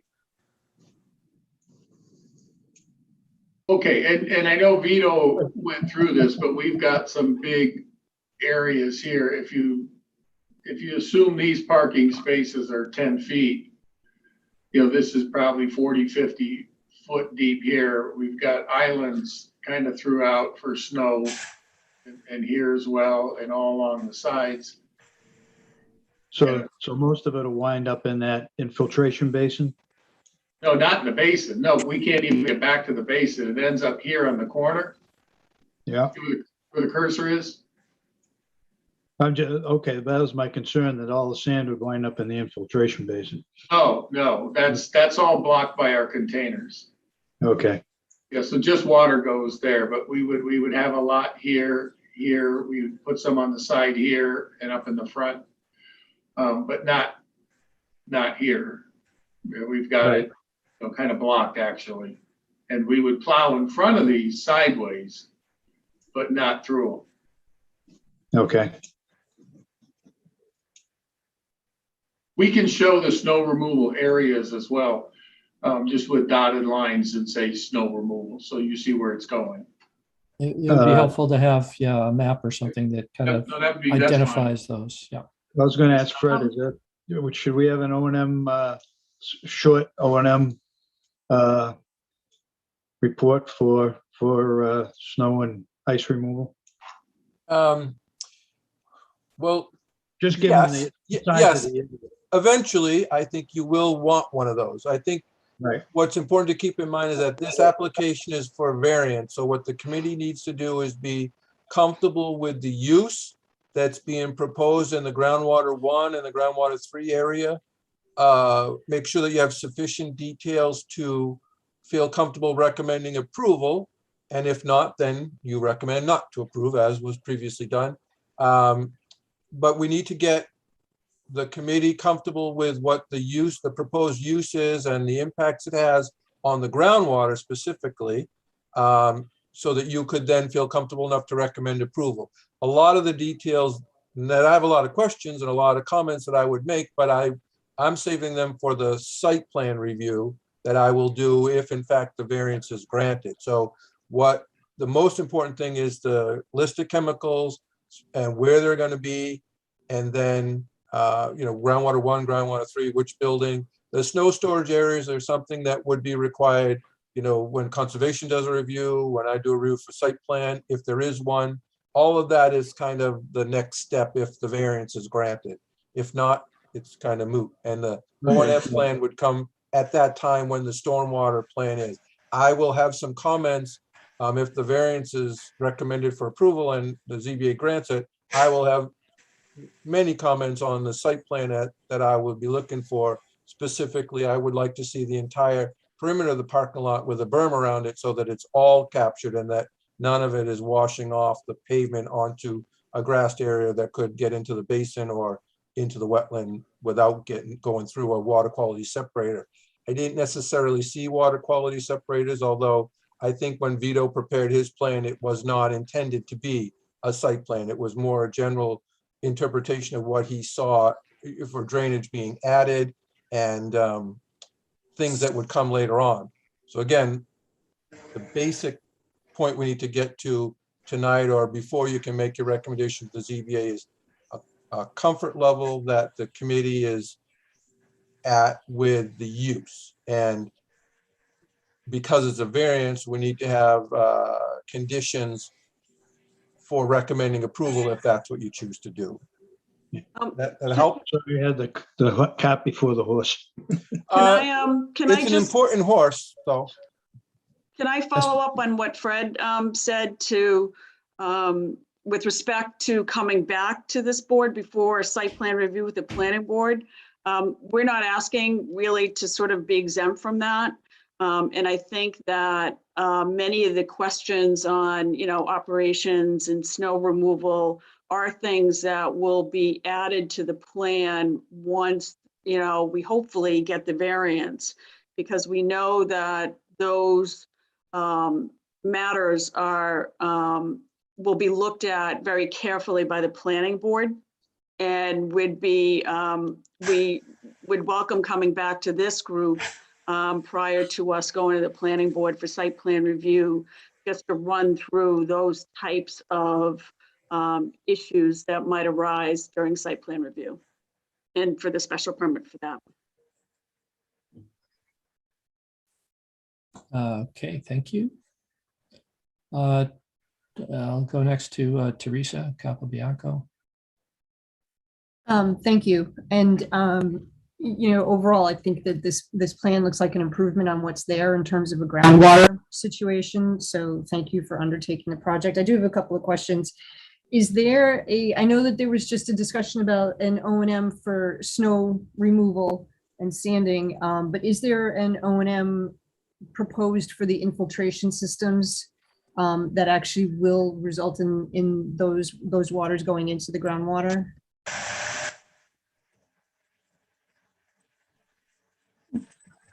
Asking me. I'll grab that one for Vito. Vito would get it if he was here, but Yeah. what Bryant was talking about was the O&M was the infiltration systems and the whole drainage system, which hasn't been completely designed, or if it has, it wasn't presented as part of the variance request. It really is something that we would view at the site plan review point. The fact that Paula indicated they'd be willing to come back so that you could get a chance to review the site plan is appropriate. I think that one of the main things is the use, the parking lot, the drainage system, the snow storage areas, lighting, landscaping, all of that falls under site plan review and approval. But the chemicals, so I wouldn't want you to recommend approval of a project without having a firm grasp on how many chemicals, how much volume they're going to be storing and how they're going to be storing it, and what the risk hazard is for those chemicals being spilled in the parking lot, either during delivery or during the operation of the use. That's what I think the committee needs to get to, is that comfort level on the use, enough to recommend approval if they want to, and then the site plan specifics that we would review once that variance is granted. If you wanted to grant it, it then just becomes the same as any other industrial use that's not necessarily in groundwater. We would still do the infiltration, the drainage calculations, the snow storage areas, access, egress. One of the things that the groundwater committee typically recommends is to reduce the amount of pavement as much as possible without impacting the flow of traffic within the site. And in looking at the plan that's on the screen now, especially that island of parking in the middle, there seems to be quite a bit of pavement to the east. And so perhaps there's an opportunity for that to be reduced, which would then in turn reduce some of the drainage calculations. And it might even give some more green area for snow to be stored, at the site plan level. Those are the kind of comments that I'll make when they're ready to go for their site plan. But I think, not to beat a dead horse, but what I want the committee to, what I would prefer the committee have is a high enough comfort level to recommend approval, if that's your desire, with the use and the chemicals and the hazards that are presented in the groundwater one area. Right, so Fred, thanks, because that actually leads into one of the other questions I'd written down, was in terms of the delivery of the chemicals and the oils to be used on site. Is it the intention of the applicant to drive the delivery trucks into the garage to make those deliveries and then drive out the exit of the garage, or are they doing deliveries from the parking lot? It would be from the parking lot. Again, they're all in the maintenance building? Correct. And we do have a loading there, and most likely the deliveries would be brought to that. So I guess you would consider that the parking lot. So the vehicles won't enter the building to get unloaded. They'd back up to the loading dock to get unloaded for that intention. And the waste oil that would be picked up, once every 6 months or so, that would be a delivery truck, probably would park on the outside, I believe, and then evacuate the used oil. Again, this is something new for this company, so I'm assuming that's the way they would pick up the used oil. And the delivery of the 55-gallon drums would probably be at that loading dock and unloaded that way. The used oil is also something that needs to be appropriately delineated as to how it's being handled and stored within the building. There are containment requirements. The fire department, I believe, as typically is done with this committee, is that the containment for each of the chemicals or the cabinets would be 150% of the total amount of material that's stored within the cabinet or the whatever device you use. If there are sprinklers and there's chemicals in the building with sprinklers, then some containment for the sprinkler water that could mix with any of the high hazard material would need to be contained so that it couldn't get out into the parking lot and into the drainage system. So again, that's a little bit more of what I would review at a site plan level, but you need to be aware of it, as I know Vito is from previous projects, but you need to be aware that it's a consideration, should you go forward. That's all I have for now. Thank you, Jason. Thank you, Teresa. Anthony? Just a couple questions. In here, and if you've covered any of this and I missed it, I apologize. There's a section in groundwater 3 that says spoil 75 yards. I'm not certain what that is. So spoil is an improper labeling of material that has been brought in. We call it spoil because we can't use it. It's really gravel that's unusable for us out in the field. We install a natural gas line. That's what we install, natural gas lines. The gravel that replaces anything that's removed basically has to have stones that are no more than a half an inch round. And anything that has larger stones in it, roots in it, clay, anything like that, we call it spoil because we can't use it. So that would be material that if we had a crew nearby, that would be more advantageous to drop off and store temporarily in the yard and pick up sand or processed gravel and bring it to the crew. That's what would be there. It's not with chemicals, there's nothing wrong with it. It's just a term that we use on calling it spoil because we can't use it. Sure. And maybe, so Fred, you or anybody, can anybody talk about the water infiltration systems and how should there be a vehicle leaking oil or gas and how that can be contained and filtered out?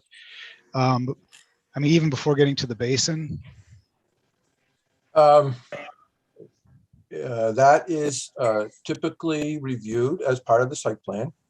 What happens is there's a series of what we call a closed drainage system, where you have catch basins that lead to drain manholes, and they all are required to process the water that's carried through the piping system through a water quality separator, which then allows the water to rise above, the oil to rise above the water, where it can be siphoned off and cleaned properly if there's a spill or some kind of just the usual hydrocarbons that drip off the cars and go into the drainage system. They're separated in that water quality separator before it gets to the infiltration basin. But again, it's not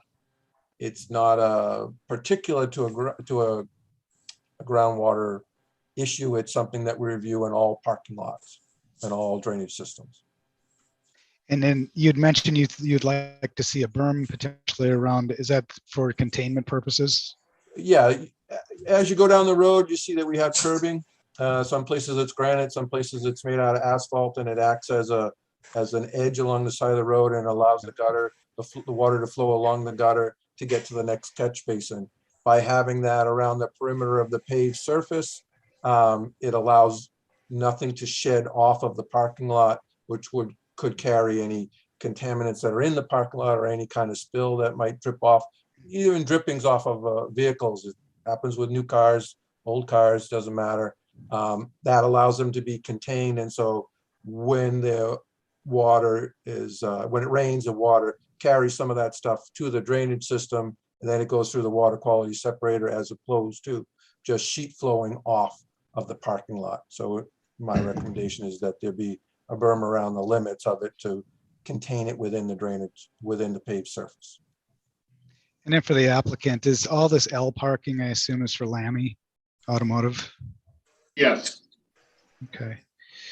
And the other point I would be interested in seeing potentially, and that Fred mentioned, is reducing the amount of asphalt, certainly in that large area, if it were possible. This is Dario. We can look at it. This one area here, it's probably not real apparent, but these vehicles need like 100 feet. It's the length of the truck plus 10 feet behind them. So the back out of these, I don't know if you can see the cursor, it comes to about here. This is where we're pulling in and out of the garage to service the vehicles. They come in and out here. This area needs to back up. Is it possible right here? Maybe we can extend the island out a little bit, but we still have to let these vehicles back out. So there may be a little bit there, but we will certainly take a look at that. And for the applicant, so they've got a lot of these parking spaces labeled with either box trailer or flatbed trailer, and certainly in the back area, and then you see the vehicles more up front. How hard and fast is that going to be in terms of not having more actual vehicles near ground, or the wetlands areas? I think for illustration purposes, Dario put everything in there to get an volume, and what you're seeing with this is really our maximum, which is in the winter when we're slow, when we can't dig in the streets.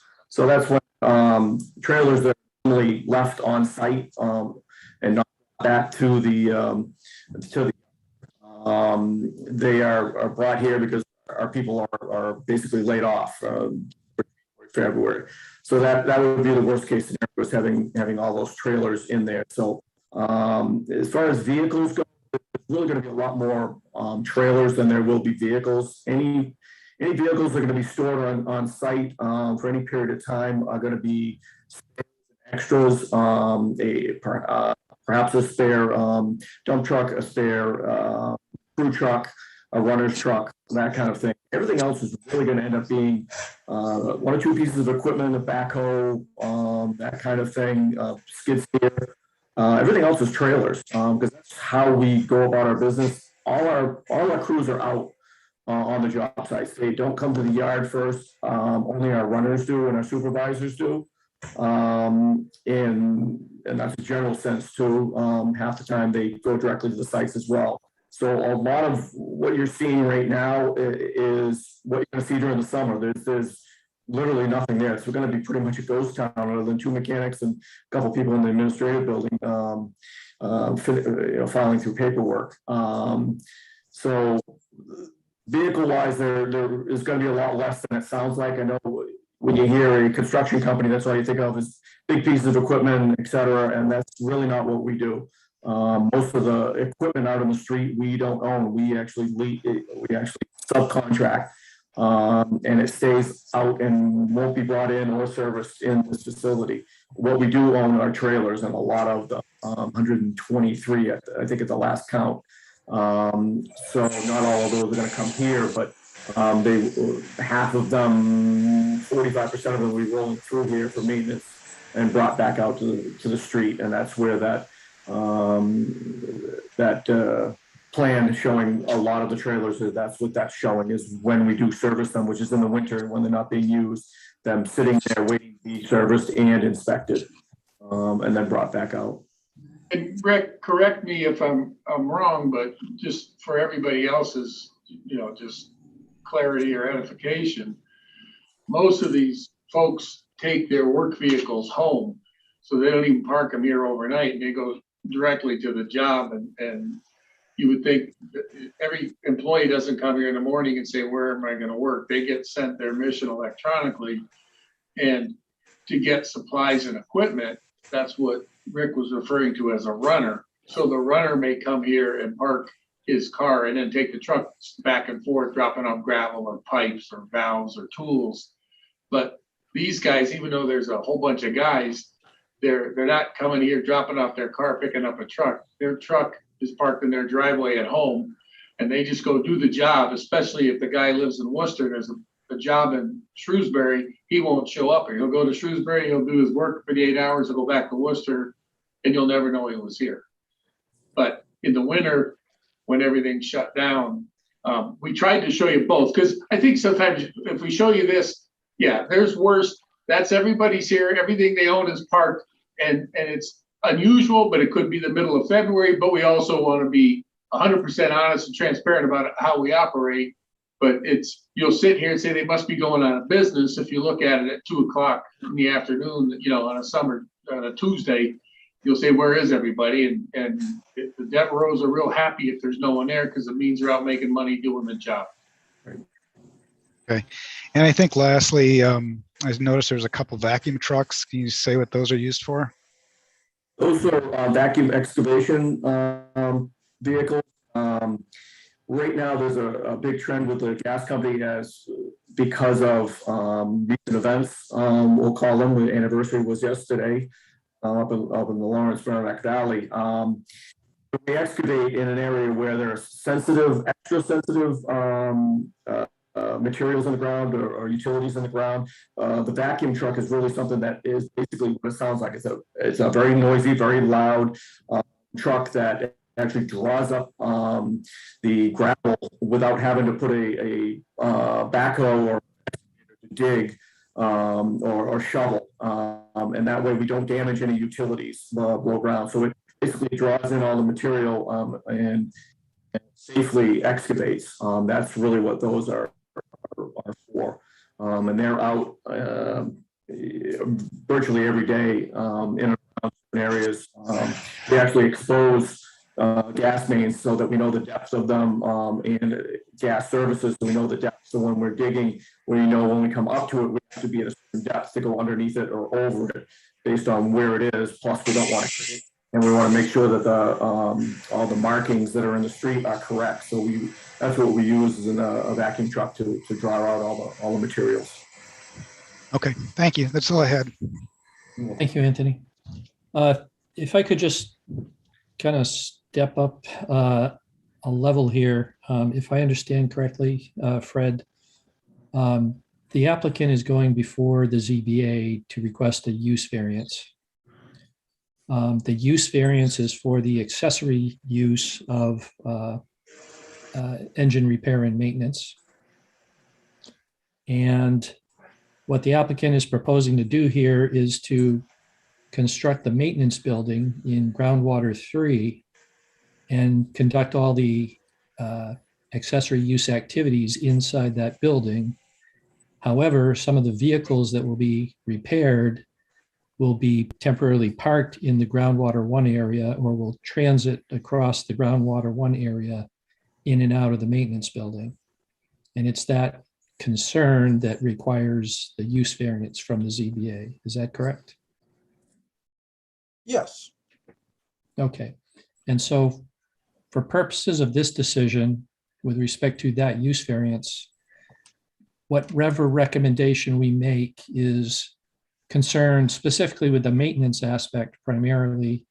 And as you said, the activity of doing the repair, the hazardous chemicals or something that might be used in doing that, and whatever containment, I suppose, in that immediate surrounding area.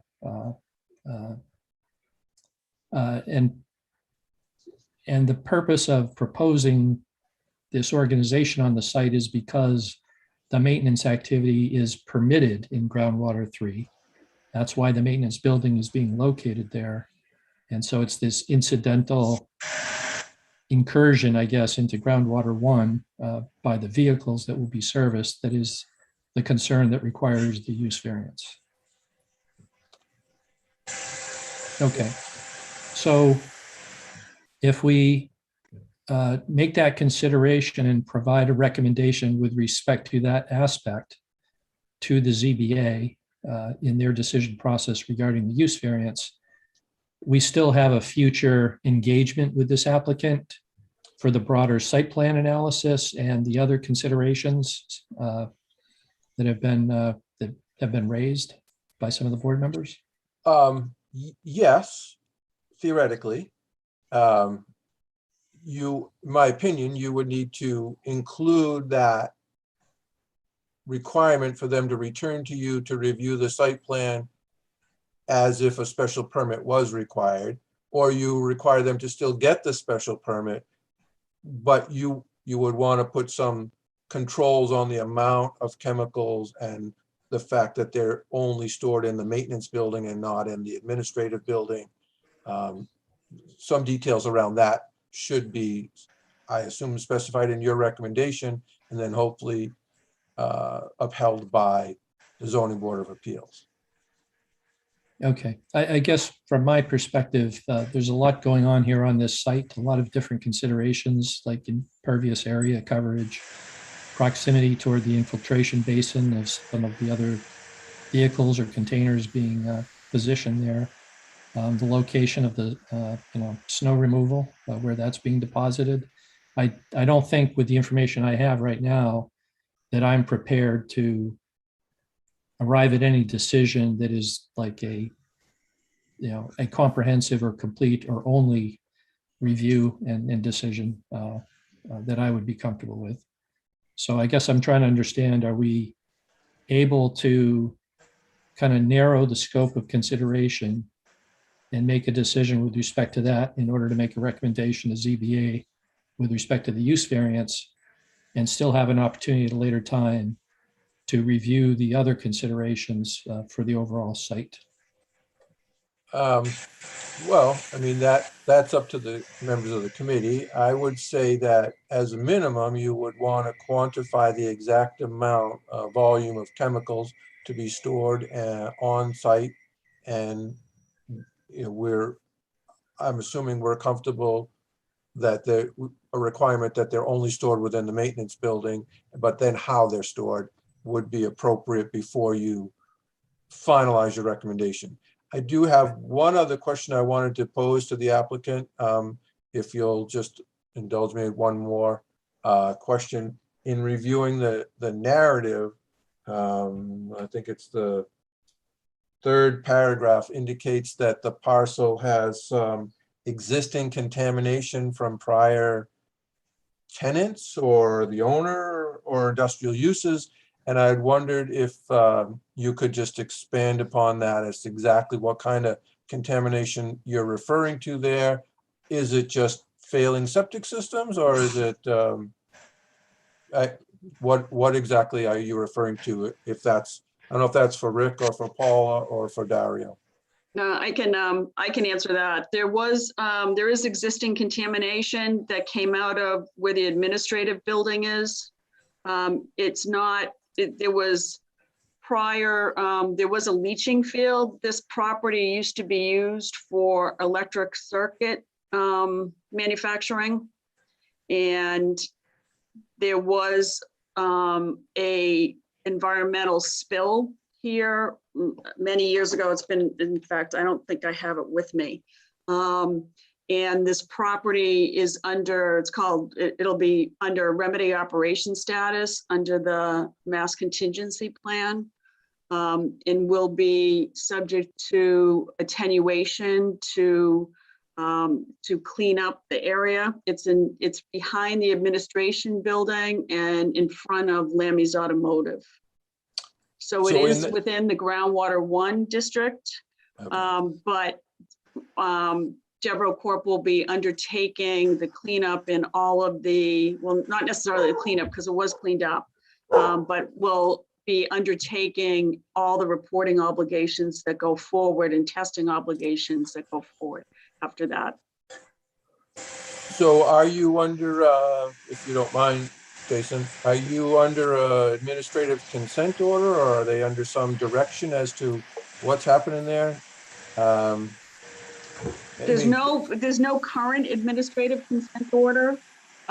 If we go forward with the purchase of the property, we'll have to go back to DEP in order to either get to an administrative consent order or to remedy operation status. I guess I would be, I guess I would like to know what the level of the cleanup is before, you know, activity for any new use were to go forward. But I think that's something that we should get some more details on so that we can make sure that it's appropriately cleaned, or there's who's responsible for that cleanup or so improving ultimately your it's- job, your work. So ultimately, it's always the owner or the operator that is responsible for this. So when Devereaux takes title to this, Devereaux will become the owner and the operator and will be responsible for all cleanup in the future. There was a cleanup done when this happened, and it's over 10 years ago. But there have been wells, and there has been some product that has been found in the wells. So they're undergoing, one of the things if we go forward will be we have an LSP that we've contracted with that has been looking into this for us. And we understand that going forward, it'll be Devereaux's responsibility to continue with any cleanup that's required.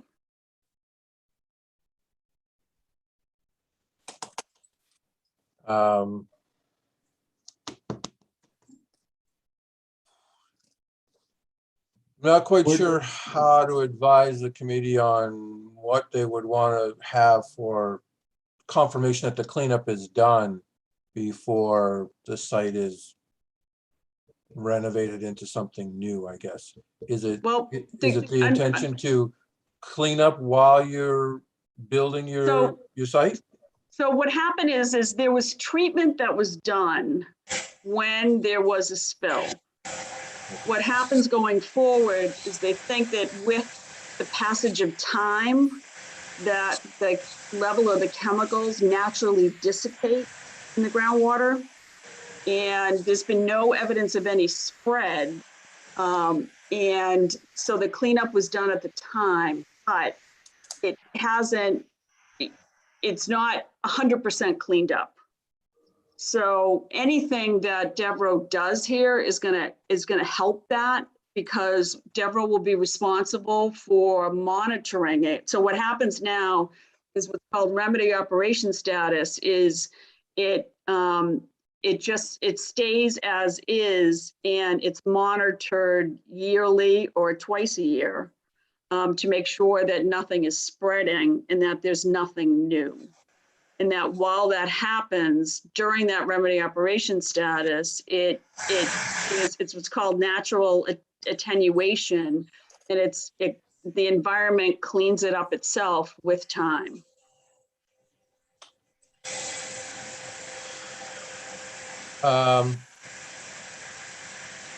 Okay, I guess perhaps I need to do a little more research and perhaps talk to my fire department. And we'll be happy to talk to our LSP on this to explain it a little better. But I would say that by us taking over the site and adding the infiltration systems and the infiltration basins and doing significant stormwater and controls here, that's going to help the situation versus just leaving it as is. No argument for me on that. I see this as a overall win, especially in the stormwater department. I don't know how the rest of the committee feels. I don't vote, I don't make the recommendation, but I don't know where they are with feeling comfortable enough to recommend approval of your variance request. I think some more information, minimally the complete list of chemicals and how they're being stored and where on site would be important. And then we can, I could then feel more comfortable recommending that they make a recommendation to the ZBA if they choose to positively for the variance. I guess if Devereaux doesn't buy it, the property, is the current owner on the hook to finish this? Or is he allowed to just sit there as he has for many years and let it sit there and attenuate on its own? Well, he's on the hook for it, but he can also let it attenuate on his own as well. So DEP is not considering it a high enough hazard that they're going to go after him Correct. to make him fix it. Correct. But as a new owner, you would be responsible for fixing it. Correct. And that's, I assume, all negotiated into the sale of the property. Correct. Correct. Okay. Well, I'll go out on a limb, Jason, and recommend that you continue the discussion to your next meeting, and that we get some information about the specifics on the quantities and the containment of the chemicals, and then maybe some more information about this, and I could maybe even follow up with DEP. But that's just my 2 cents, and clearly what the committee wants to do is their purview. Yep. Thank you very much, Fred. I'm going to poll the committee members to see if they have any other requests for information that they would like to see. Bryant, do you have any other things you'd like to? Not at this point. I think I agree with Fred that we should have some understanding of the current status of the cleanup. That what tier they're at. Sounds like they're tier 3 and monitoring and wait and see stage. But we should have some clarification of that. I think some documentation anyway, and the additional chemicals that will be used before we proceed. Okay, thank you, Brian. Teresa, do you have any additional information you'd like to request? No, that's enough for me. Thank you. Okay. Anthony, any additional? I would agree with Fred in terms of the chemicals. I would like to see, I think it'd be very useful to have a very thorough understanding about how the contamination, where it is in the process, and in terms of who's watching it, timelines, and what would happen should the application go forward. Okay, thank you, Anthony. And Diane, any additional information you'd like to request? Just a question on, is it Lamy Automotive there? Does any of their chemicals or whatever they might use, does that play into this anyway? You didn't discuss it, but just wondering. I think in the past they received a use variance for their operation, so presumably there would have been conditions imposed at that time that they're observing. That's correct. They were required to provide some containment of their chemicals stored within the building. They did add some drainage around their building alone. They were not responsible for the entire site. Again, I have to agree with Paul. I think that overall this could be a significant improvement for this entire site in terms of protecting groundwater. I just think you need to get enough information to feel comfortable recommending the variance, approving the variance, and then retaining some oversight of the site plan and getting a chance to verify all the site plan issues, the stormwater design, the operation and maintenance, the snow storage areas. Some more information about the cleanup would be nice, I think, before going to that next step. But I think overall, this could be a significant improvement, and that should be carefully considered when making the recommendation. Thank you, Fred. So from my standpoint, I'm in agreement with what's been expressed previously. A comprehensive list of chemicals, perhaps even those that are anticipated to be used or uncertain, a conservative list that's more inclusive, and the way each of those is going to be stored and contained. Additional information about the current condition in the area of the proposed administrative building to understand what the issue is with the contamination is in the past history. Once again, I apologize for not being clear about this, but it seems to me there are two processes or two levels of review here potentially for this committee. One is, in some sense, the more narrowly scoped use variance relating to the maintenance operation, the accessory use. But then secondarily is the broader site plan level of review. Is it the case, Fred, that we would not normally participate in that, or we normally would because some of these other aspects around the perimeter of the property aren't as directly associated with the accessory use issue? Let's say, for instance, there was no variance required. It wasn't a groundwater 1 area, it was all groundwater 3. There would be a special permit required for the operation of this business in the groundwater 3, a special permit. And then that's when you would look at the drainage and everything else. The way the variance works, depending on how it's ultimately worded, if it's granted by the ZBA, which is, not given, but if it were to be granted by the ZBA, it depends on how they word it. As the decision was made at 1 Lyman Street, it just gave them a variance to operate their business in a groundwater area and kind of excluded them from coming back to the groundwater committee for any kind of site plan review. What I'm suggesting is that if variance is recommended for approval, it could go with some conditions, and I recommend that you restrict the volume of material, and then you determine whether or not you want them to come back, so you get a chance to see all that. The planning board will see it as part of their site plan review, but if it's something that you want to participate in, and in this case, I think it might be appropriate, and the applicant has indicated they have no objection to that, simply because the site plan has not evolved to the point where they're just going to turn around and submit this as a site plan. It needs some work. The case at 1 Lyman Street, they had already designed the site. It had been before conservation. It was all ready to go. They got their use variance and they turned around and submitted almost the same exact plan for the site plan review. And so it wasn't as critical. I think in this case, it would be in your best interest to want to take a look at that. But again, depends on how the ZBA words the variance as to whether or not they would be required to come back. If the variance is just granted with no stipulation that they return, it wouldn't be required. Okay, very good.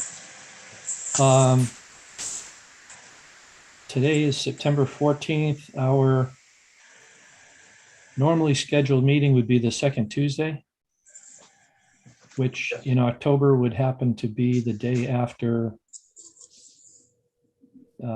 Columbus Day or Indigenous Peoples Day, depending on your preference. So would that be the time frame that would work for members of the board? to continue consideration to that date? Works for Okay. me. Right. Yeah, Works for Bryant, works for Teresa, yes. Diane, yes, and Anthony? Sorry, once again? We would be looking to our next regularly scheduled meeting, which would be the second Tuesday in October, October 12th, to continue this, this issue. Looks good. Okay. Just check with the applicant. That's not a problem for them. No, I just want to, so I want to confirm, so we'll continue this, which means, so we're scheduled for the zoning board of appeals on the 28th. So would that mean I would continue that hearing until we get a recommendation from this committee? Well, what you beat me to it, but what I would do is ask the committee if they would like me to, well, what I would do is I would recommend, I would send a memo to the ZBA indicating that the committee met this evening. There were some outstanding issues that they'd like clarified and more information supplied to the committee. They plan to meet again on October 12th, and we could recommend that they continue the hearing, but that's not to say that, one, that they will.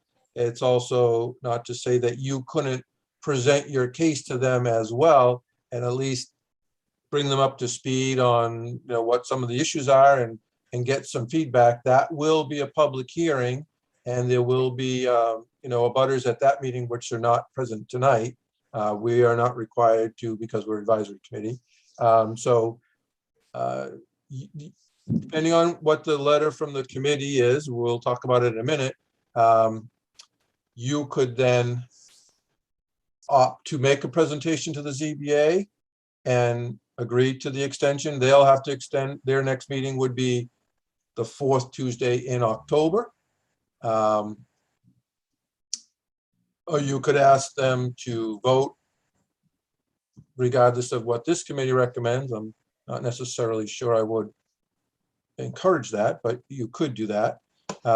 Or you could just send a letter that based on the groundwater committee meeting, you're gathering more information and you request that the ZBA continue their hearing and not make a presentation. Those are some options that are available to you at that point, once this committee. Once they give me some direction on how to send the letter to the ZBA. Is it possible for you guys to say, because what I'm hearing, and please correct me if I'm wrong, hey guys, this all looks good, especially with respect to just the variance, except we want to be really clear about, I wrote down 4 things, which is one subject. We want all the chemicals, the quantities, how they're stored and where they're stored. And the other one is just a little more clarification on documenting the existing spill and the fact that we'll do everything proper to maintain that and remediate and do whatever we have to do because we're assuming the responsibility, so that at least the ZBA knows, hey, these guys are in favor, we just need more clarification. And if what we clarify is wrong, if all of a sudden we come up with 3,000 gallons of PCBs, then that gives you guys the ability to say, no way, we're done, you're out. So is there something that shows a little more positive?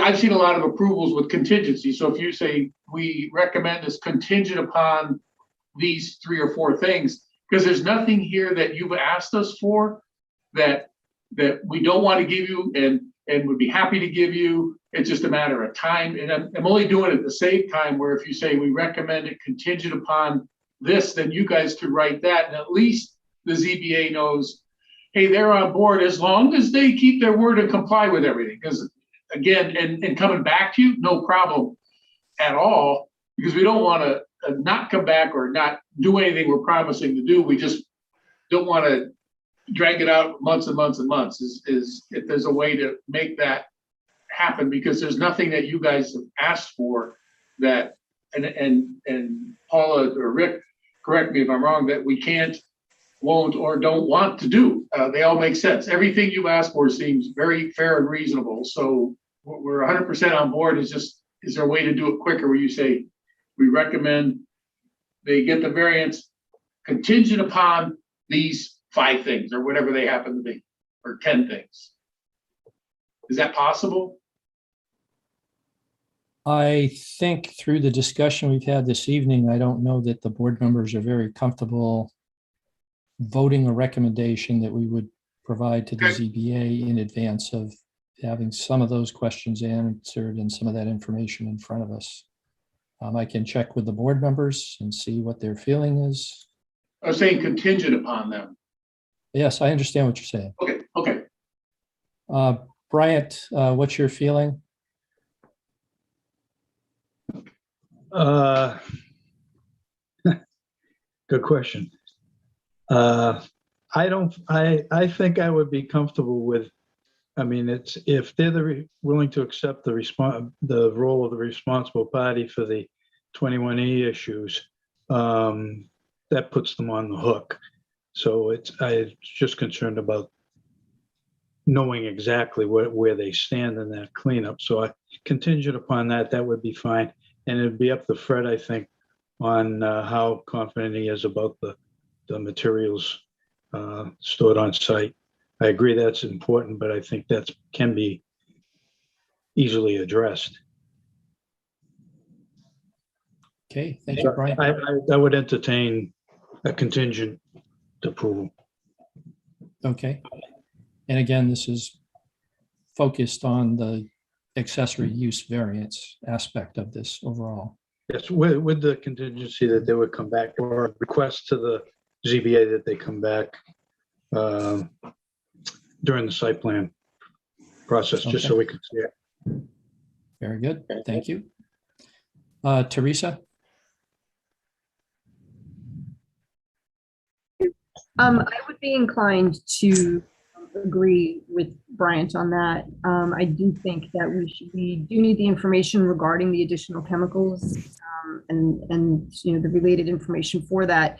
But I also do believe that Fred's probably got more knowledge and background on the overall effect of that information than we may. So I would look to him for some guidance in that regard.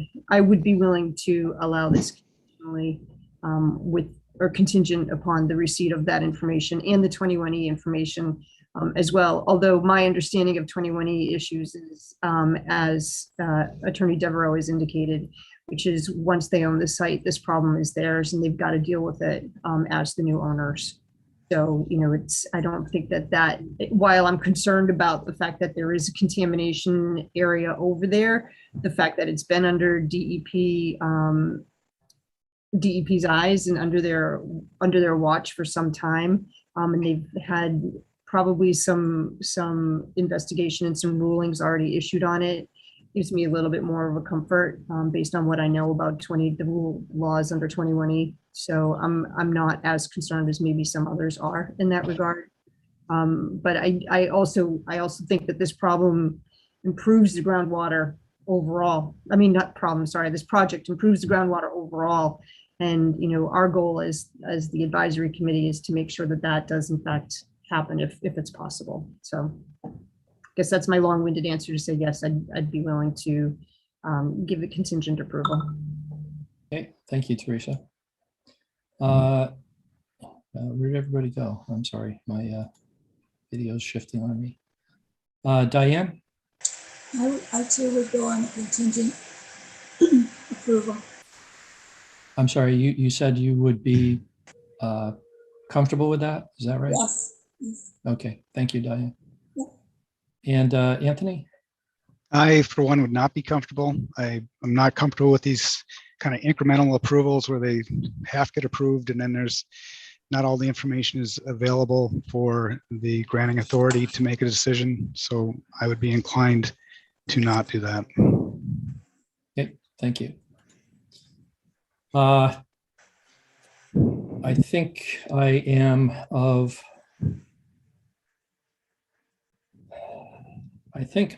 the mind that I'm comfortable with the isolated consideration of the maintenance area in groundwater 3, subject to the clarification of the hazardous materials in their storage. Contingent upon that, I am concerned about other aspects on this site, but for the purpose of the ZBA, their consideration more narrowly confined to the accessory use aspect here, I think I would be okay with doing an approval of the accessory use proposal contingent upon the complete and comprehensive documentation of chemicals and storage.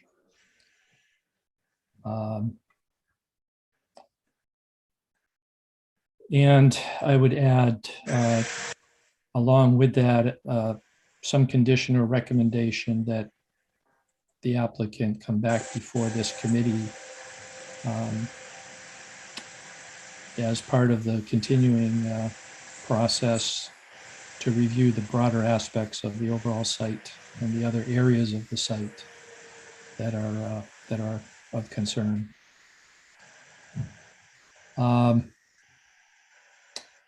Does anyone care to offer a motion? I'm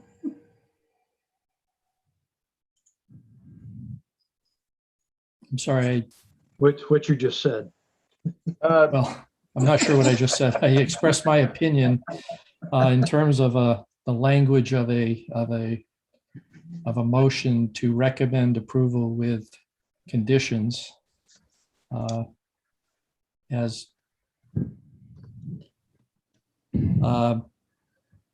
would anyone care to offer a motion to recommend approval of the proposed use variance subject to the following conditions? One is that the applicant provides a complete comprehensive list of hazardous chemicals and the documentation of storage and containment for those. A condition that the applicant be recommended to come back before this board, assuming the use variance is granted, so that this committee has an opportunity to review other aspects of the overall site proposal.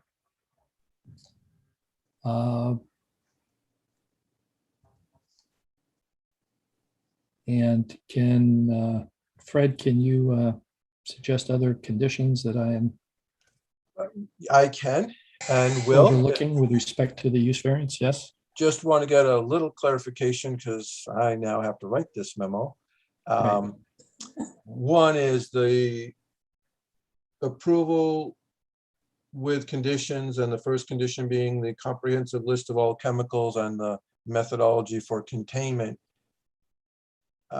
Is that to be supplied between now and September 28th so that it can be included, the volume can be included? Or is it just a condition that they supply that?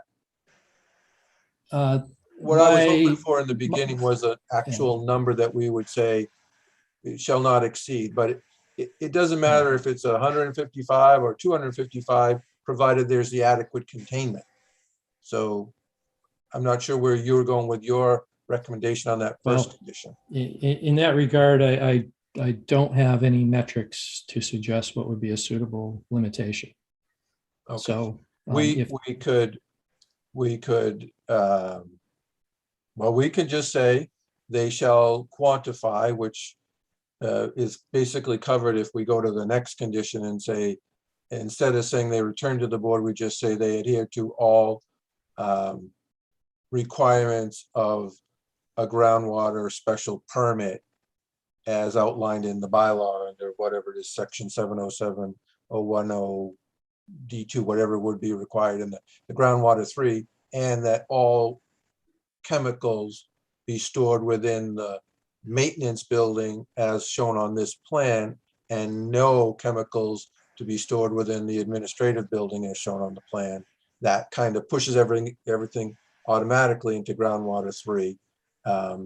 And then the site plan issues are all addressed by saying that they still need the special permit. So even though they get a variance for the use, they still need the special permit for site plan as opposed to what happened at 1 Lyman Street, where they just got a variance and went directly to site plan review with the planning board and no return trip to groundwater. So we would require them to adhere to that section of the bylaw that requires, the chemicals, the storage, the statement by a qualified expert that it won't impact the groundwater, all of those things that are normally required that were kind of bypassed by granting of the variance.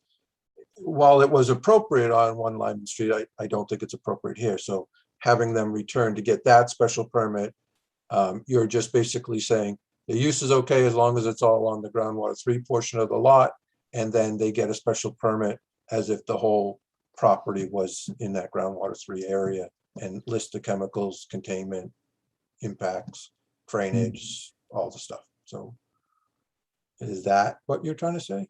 I think that is what I'm trying to say. Okay.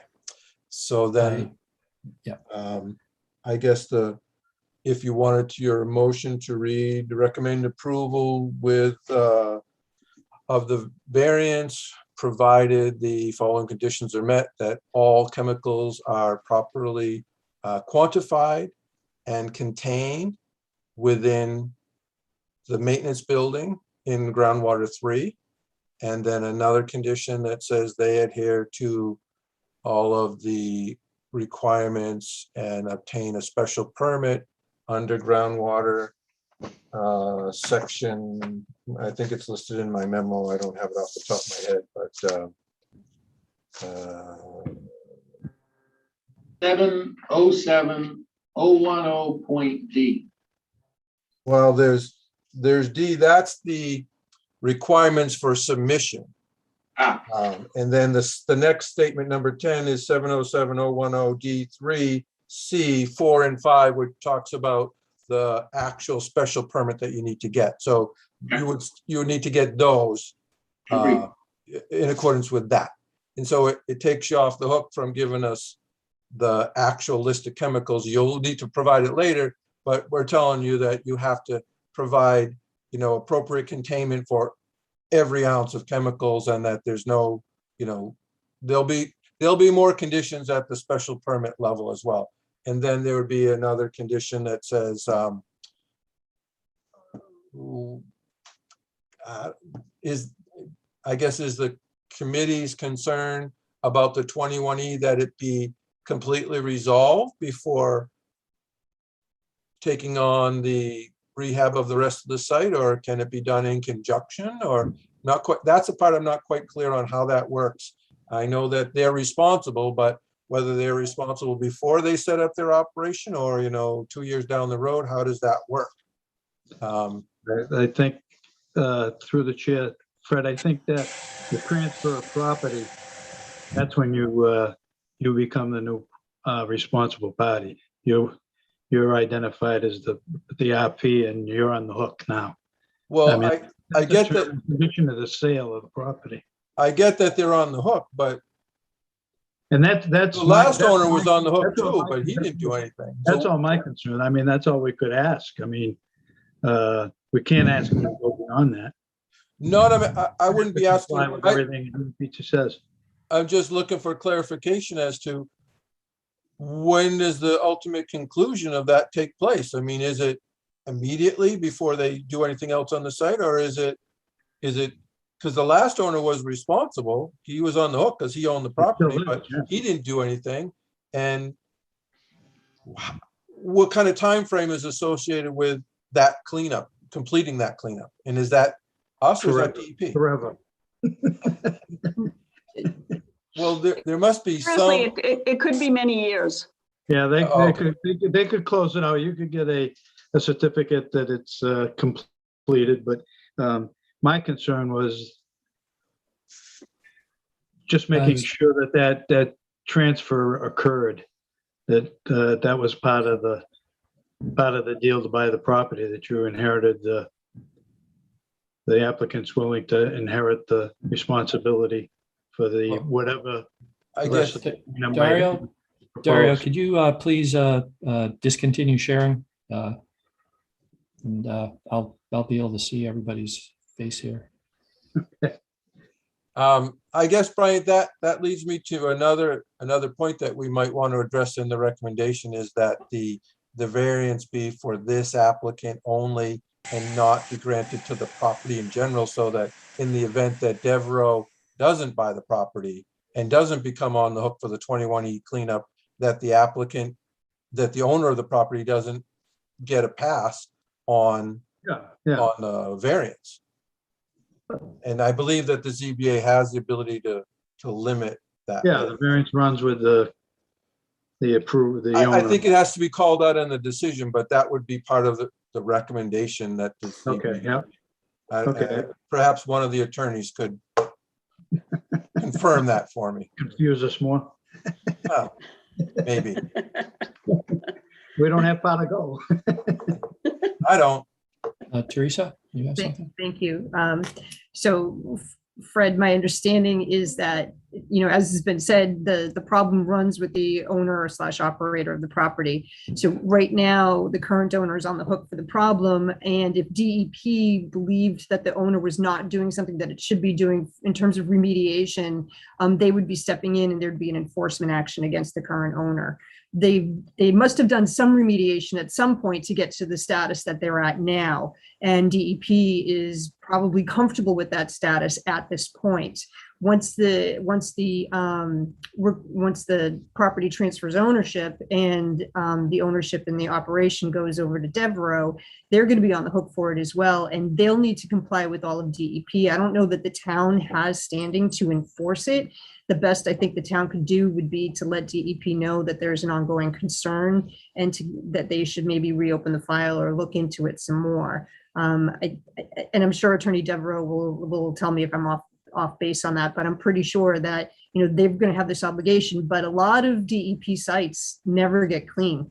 They get as clean as they can, but it's never 100% clean for a lot of these sites, and it is a very long ongoing process.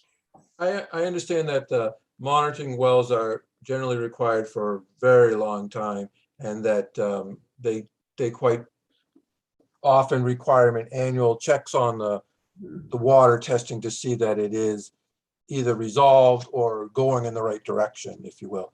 I just don't know if that's something that, well, that's it sounds like it doesn't need to be addressed in the variance, in that they're going to be on the hook, whether it takes a year or 10 years, they're on the hook to complete it. And it doesn't, and as long as we do our job in requiring containment of anything that goes on site, we're not making it any worse. We're not allowing them to make it any worse. And where they're hiring a licensed site professional, he's supposed to be independent and report any violations to DEP.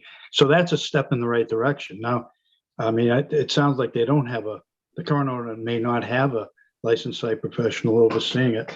So this is another plus if they buy the property and hire a licensed site professional. That's just a little level of comfort. So maybe in addition to the conditions about complete list of chemicals and containment, everything being stored in the groundwater 3 portion of the site and the maintenance building, returning to the board to get a special permit under that section of the bylaw that we talked about. We could also request that their LSP submit a status report of the site at the time that they go for their special permit, so we know where we are, and then we could talk to DEP and confirm some things and make sure we're not going astray. I think the applicant would want that. I'm guessing the applicant may already have it or is in the works on getting it, and that generally the 21E comes out of the bank. Right. My understanding. Right. And I believe that these guys work in that field where contaminated sites are sometimes not uncommon. Right. That they're used to dealing with it, maybe not on their own property, but on someone else's. So I'm okay. I think that those 3 conditions, the chemicals, containment, return to the board or to require them to get a special permit under that section and follow all the guidelines of that, and then a status report of the 21E. If that is what the committee wants, I can write that letter to the ZBA if you would like to vote that. Okay, thank you. Anthony? We talked about snow removal, and I'd like to see if we can put a condition on it only using sand as treatment.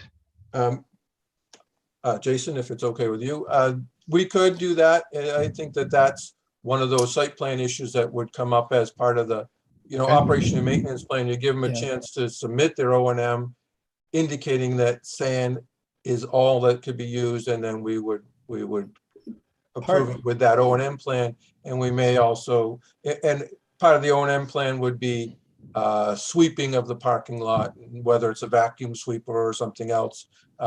Those are all site plan issues that we would address at that time, but it could be put in now if you like. Well, that's part of what I'm trying to clarify here in this particular decision. The concern is a variance for the accessory use. The accessory use is permitted in groundwater 3. The applicant is constructing their design to locate that activity in groundwater 3. And the wrinkle of this is that the vehicles that are being serviced will be parked in or will cross through groundwater 1 in and out of the maintenance building where the activity is being conducted. So I don't disagree, Anthony, with some of the conditions you're concerned about, but I guess I wonder, do they bear directly on this particular concern in this recommendation, or are they more broadly apply to the entire site and would come under consideration during the site plan review? I'm guessing that would be site plan. But again, this is why I'm not very in favor of doing these incremental recommendations, because there's just too many moving parts and things are gonna get missed behind or left behind. So. Okay. Would you prefer to add that condition to this recommendation, or? I can wait till the site plan, I guess. Okay, thank you. Any other concerns, requests, comments by the committee members? Okay, I think we've had a statement of a motion to recommend approval with conditions, and the conditions were just enumerated by Fred. And did we have 3 conditions, Fred? I have 3 in my notes. Want to go over them again? Once more, please. Yeah. The first condition would be a complete list of all chemicals and the methodology for appropriate containment. Actually, I have 4. Then that all chemical storage be within the maintenance building, which is located outside the groundwater 1 area on the property, as shown on plan submitted. The third comment would be the returning to the Groundwater Advisory Committee and adhering to the process required by receiving a special permit for the project under 707-010-D3C 3 and 5, which talks about the requirements of the special permit. And then the last one being a status report by a licensed site professional on the 21E cleanup going on the property currently and obligated by the new owner.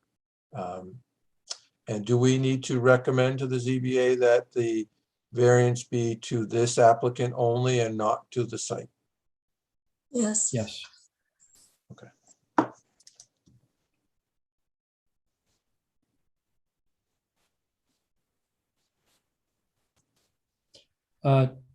Fred, could you just, sorry to further delay things, could you just clarify the volumes of hazardous chemicals?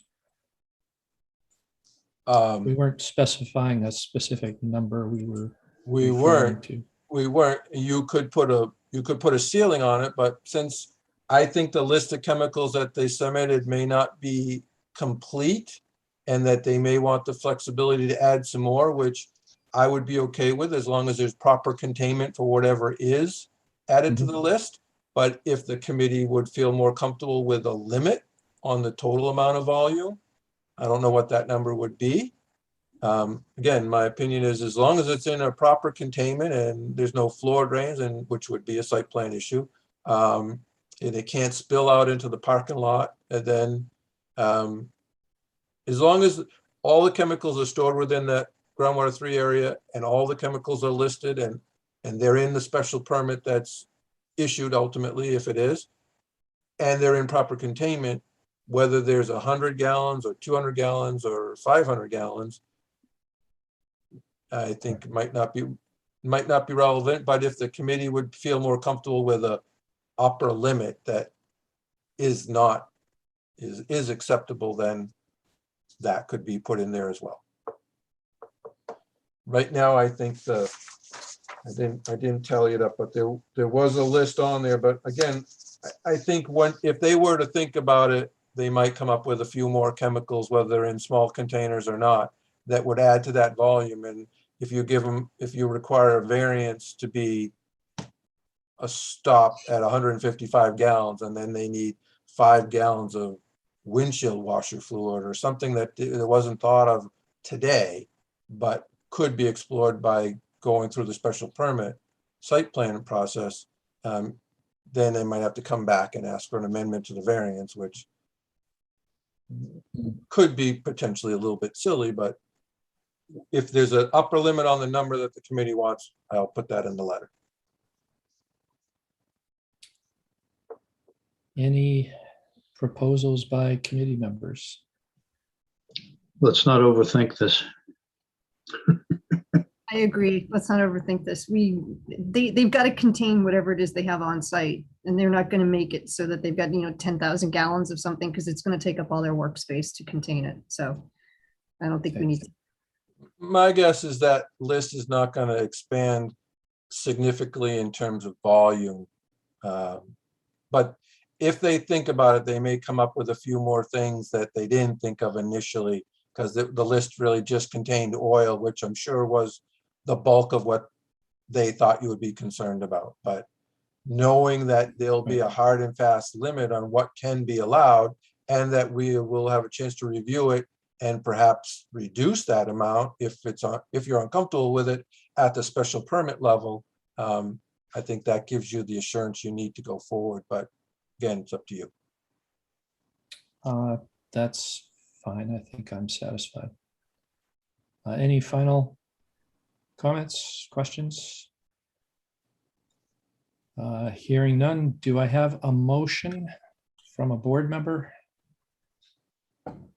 Can I make a motion to recommend approval consistent with Fred's outline of conditions?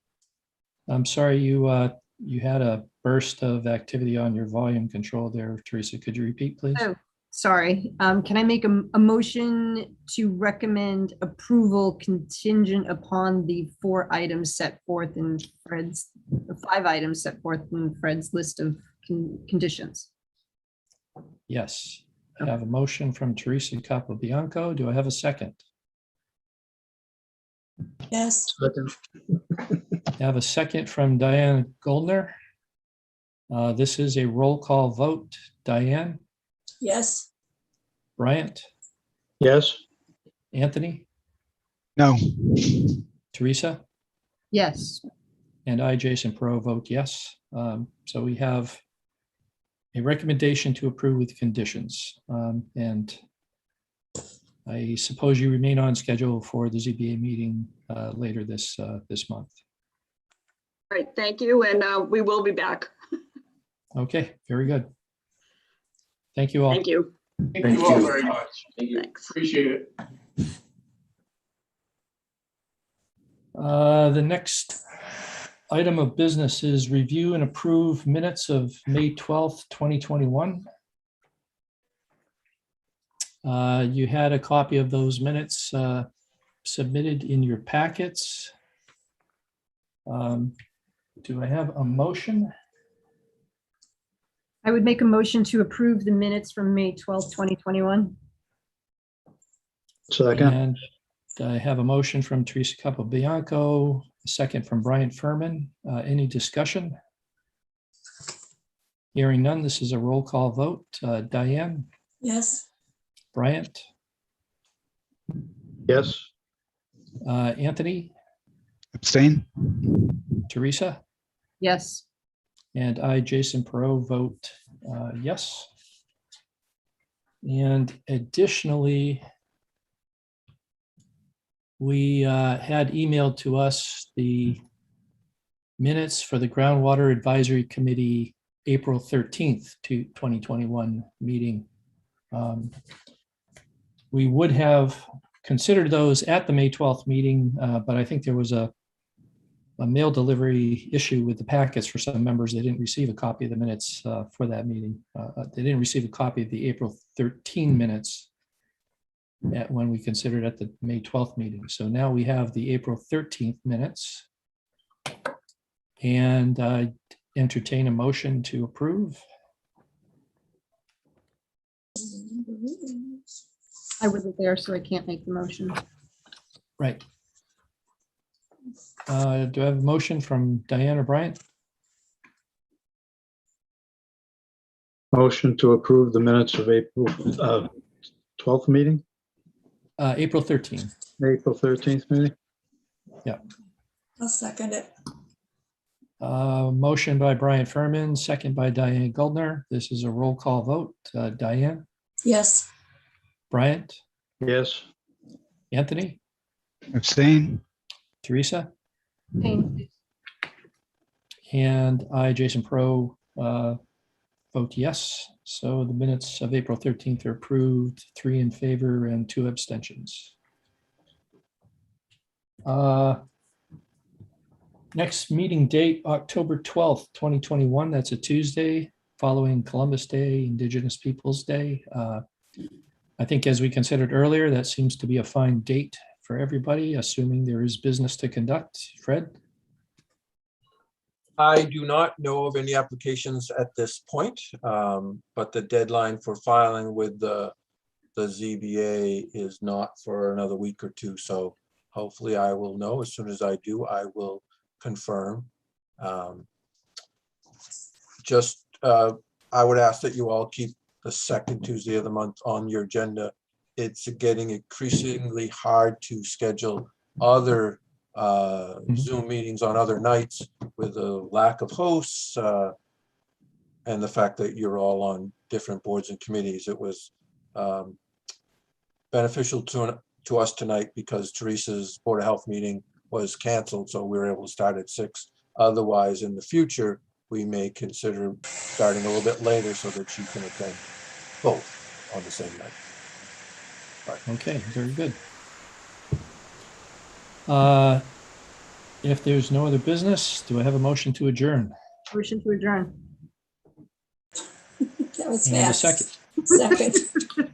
Moved by Teresa Capobianco, seconded by Diane Goldner. Roll call vote. Diane, Yes. Bryant, Yes. Anthony, Yes. Teresa, Yes.